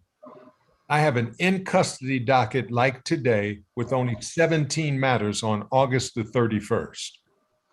That'd be a wonderful day. I've got an exam at 11:30. Other than that, I'm pretty open as of now. And that's the B docket, so 9 o'clock in the morning. Okay. Certainly you by then, I would think that Mr. Simone, I'm assuming, is the person that would make the decision. Right. And I'm sure that you will have talked with him and your client by then to discuss whatever is permissible, and we'll be ready to move forward. Al, if Mr. Simone will talk to me about it, I will be happy to do so.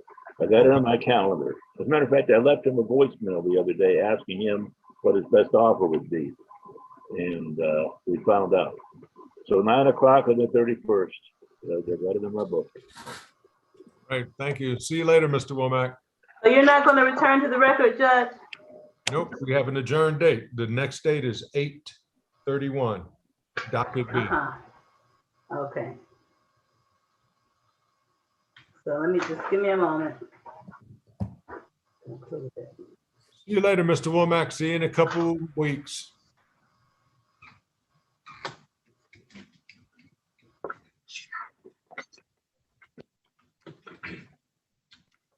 Are we doing anything with Lois Henderson? I don't know anything about Lolo. If I'm not mistaken, I think the probation department was the one that asked to put this on, but I don't know why.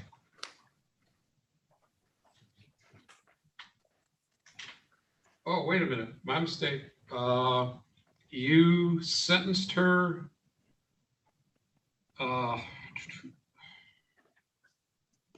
I'm sorry, this was a violation of probation. You continued it 3 months. That was last week. But you said you were giving her until today to pay $150 to a nonprofit. Today was the review date. She said she could pay it, right? Oh yeah, she said she had the money and she was going to do it. Let me see what I got from them. Are you going to go back on? I'm sorry, I'll wait.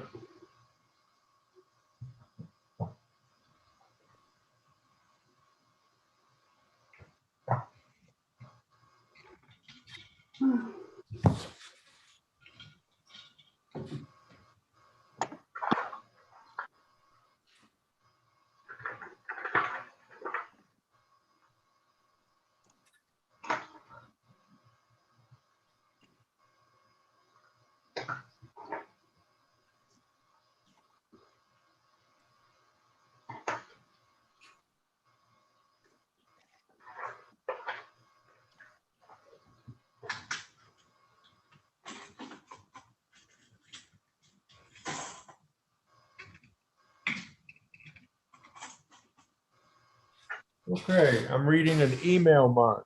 It says, good morning. Probationer Lois Henderson was scheduled to appear before Judge Morrow today at 9 o'clock for a review hearing. She reported to Frank Murphy, however, was advised that she was not on the docket for today, according to the corporal downstairs.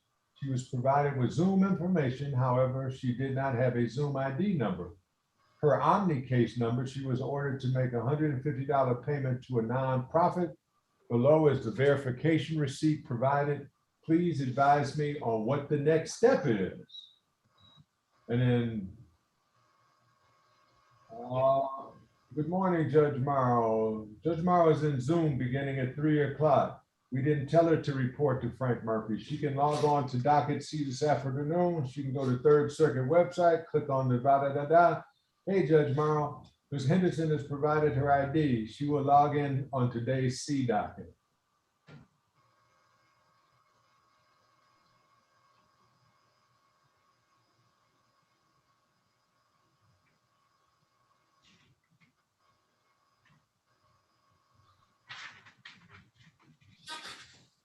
So, as it relates, oh, okay, you're back in, Mr. Humphrey. Yes, Your Honor, we returned. We've had an opportunity to discuss it. Excuse me, I'm sorry to interrupt. Are we going on the record on this case? Are we going back on the record on this last case, or whichever case is on? I'm sorry, I'm tired. Are we going back on the record on Vincent, Judge? We are on the record. This is people, well, I just said we're back on the record with the Vincent matter. Yes. Okay. So, Mr. Humphrey. Your Honor, on behalf of Mr. Vincent, we've had an opportunity to discuss the situation that he now finds himself in, having the court decide that the motion would be denied. From Mr. Lockbiller, if the previous offer of attempted CCW with probation and 40 hours of community service is still a viable plea that he can take, he's willing to accept that. Is that correct, Mr. Vincent?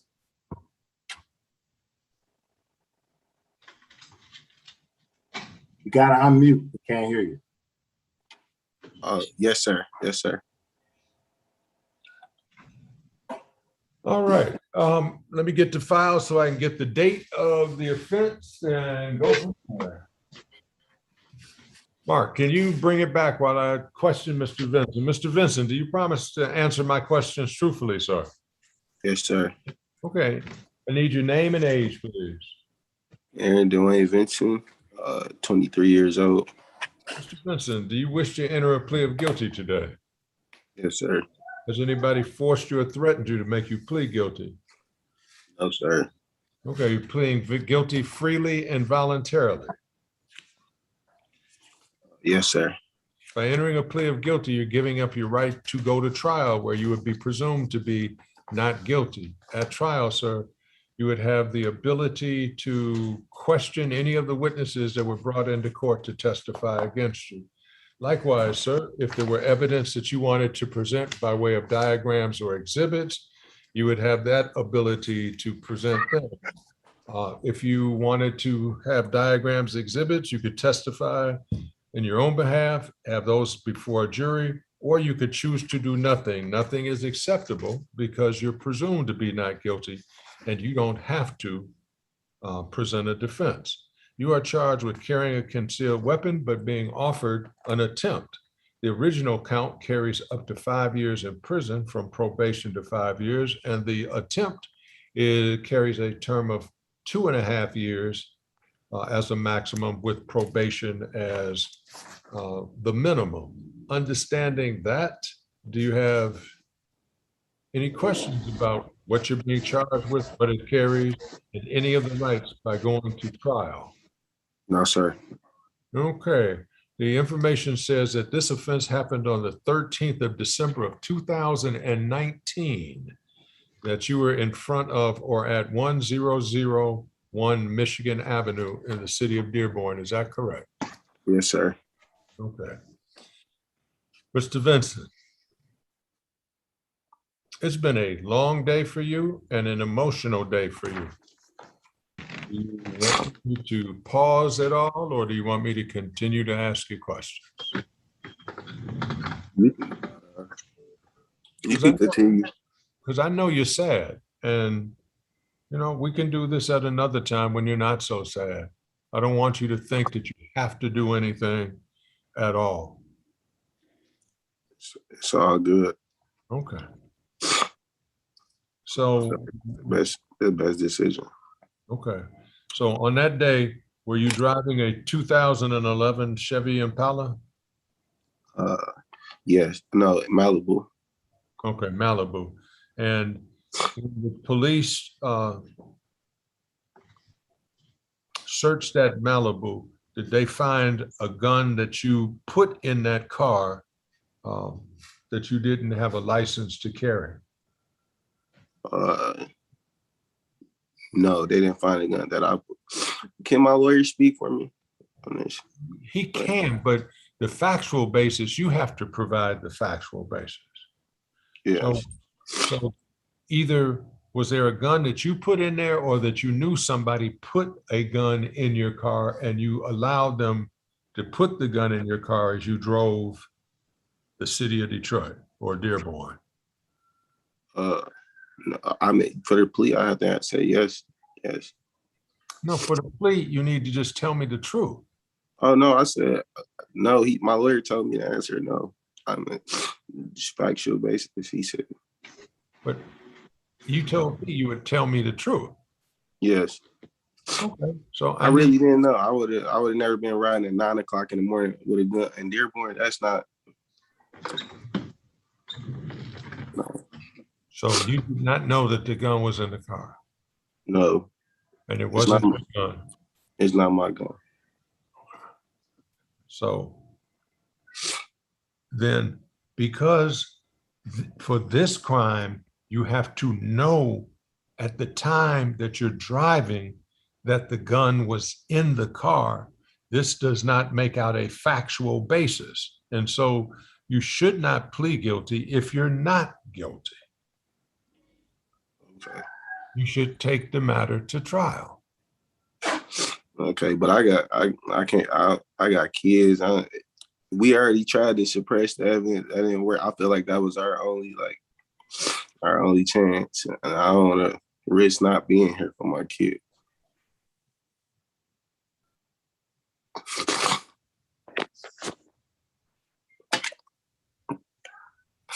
Mr. Vincent, do you want to live with pleading guilty and you're not guilty? Is that something that you want to live with? No, sir. Okay. And you want to also be a good role model for your children, don't you? Yes, sir. And you have to stand up for what's right, don't you? Yes, sir. Okay. So admitting to something that you're not guilty of is not standing up. That's not being a good example. I see people do it all the time just so they can take care of what they need to take care of. Right. People compromise themselves all the time. I know people that commit crimes because they think it's worth it to feed their children. And then I know people that won't steal no matter what.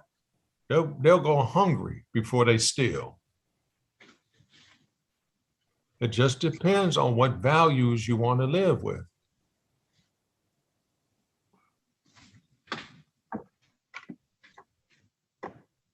A lot of people are in prison. They say, "Oh, I'm not guilty." Well, but you said you were guilty. Yeah, but I didn't want to do 20, and they were offering me 3. You know, people compromise themselves all the time. But do you want to be one of those people? Or do you want to be somebody else? I want to be somebody else, myself. Okay. Well, then think about it. If now you admit to stuff that you didn't do, what are you going to do later on? Later on, you'll be admitting to stuff that you didn't do, or you might get in trouble, and they're like, "Oh yeah, well he carries a gun." Right. And then you'll say, "No, I don't carry a gun." Well, you pled guilty to it. Right. How do you think this might affect your employment?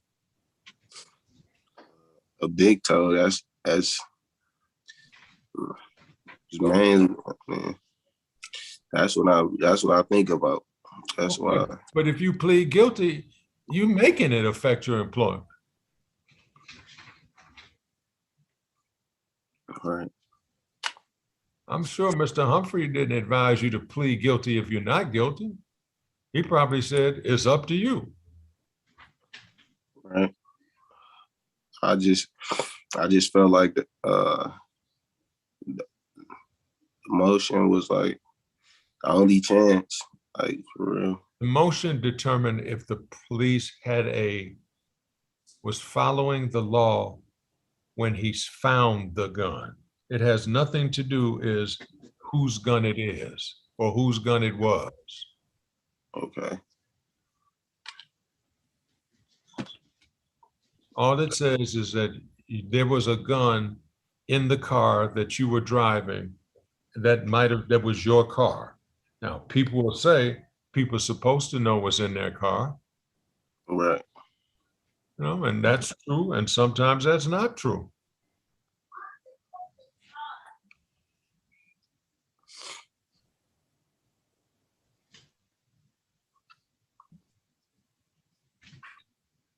But based on what you said, I cannot accept your plea of guilty because you say you didn't know that the gun was in the car before the police found it. And that makes it so that, at least for this purpose, you can't make a factual basis. And that is as it is, man. It's no big deal. So we'll just set a trial date for you. Okay. At the trial, I mean, I'm not familiar with the process.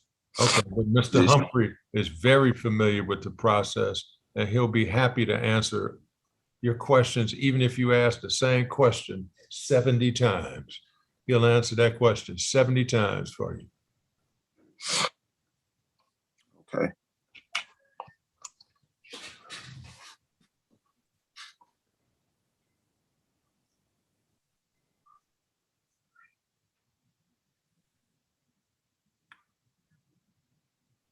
Can we do December the 6th, Mr. Humphrey? That would be what final conference date or trial date? Do trial date, please.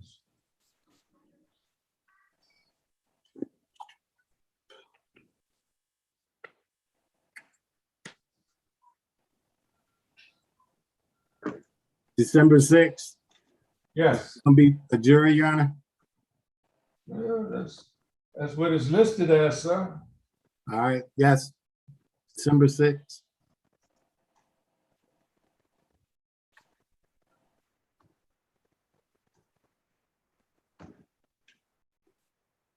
All right, at 9 o'clock.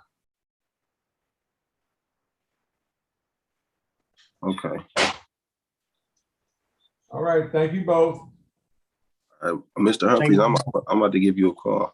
Okay. Thank you very much, Your Honor. Thank you.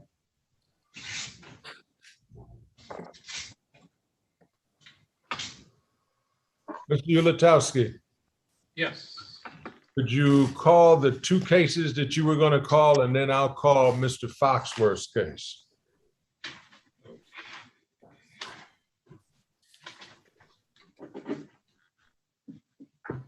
Wait a minute. Okay. One of them is the Culpepper case, Fred Dixon Jr. Oh, yeah. Okay. I was calling case number 20-3201, People of State of Michigan versus Fred Dixon Jr. Matter was set for final conference today. Okay. I'm sorry. Did you say 21-3201? Yes, I'll slow down, sorry. 20-3201. Yeah, 20-3201. Thank you. Okay. Defense counsel Otis Culpepper called me earlier this morning, said that this was definitely going to be a plea. He just needed to talk to somebody in the prosecutor's office and asked to adjourn it for a couple of weeks for that purpose. So we agreed on August the 20th for the next date.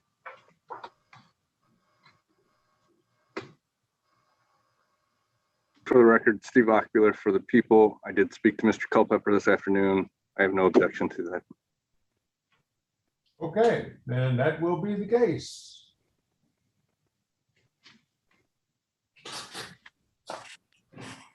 And is there anything else that we didn't? I am going to close case number 0313238, Lois Lolo Henderson. She has provided that she made a contribution to the Humane Society. So case will be dismissed. Will you say the number again, please, Judge? 0313238.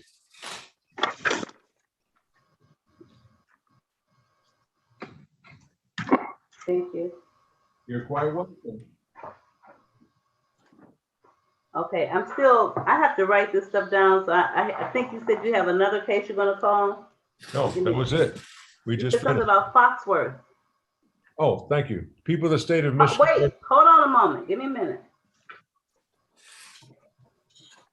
Let me get a case number, Judge. Thank you. I think I got it. Nope. I'm sorry, Stephen, I'm sorry. I thought I had it, but I didn't write it down, and it's not my case. That's all right. Almost.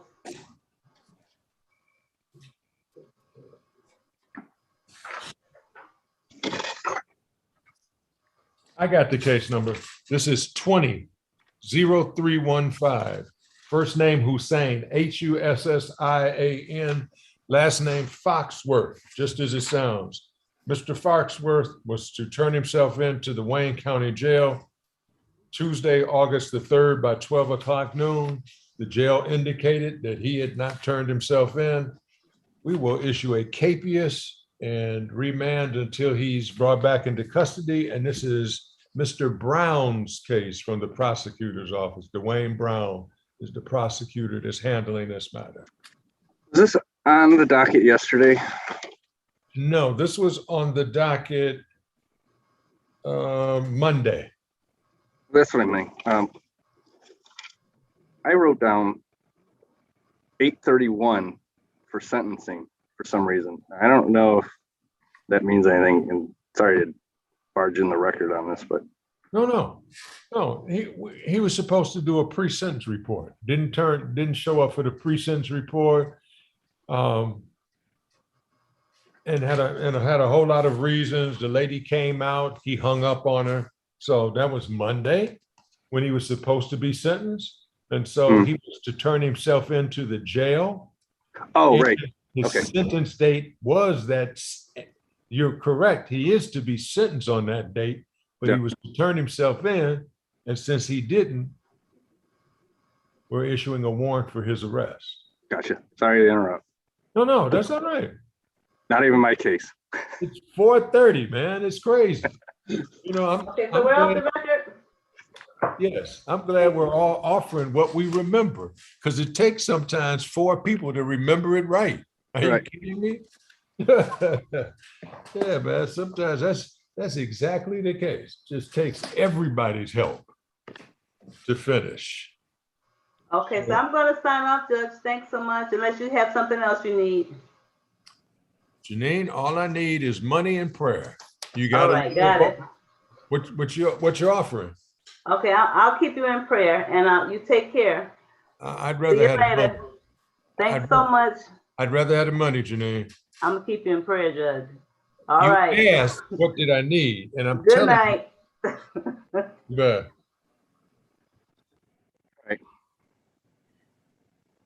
Good. Thank you, Stephen. Yeah, have a good weekend. You do the same. Bye-bye.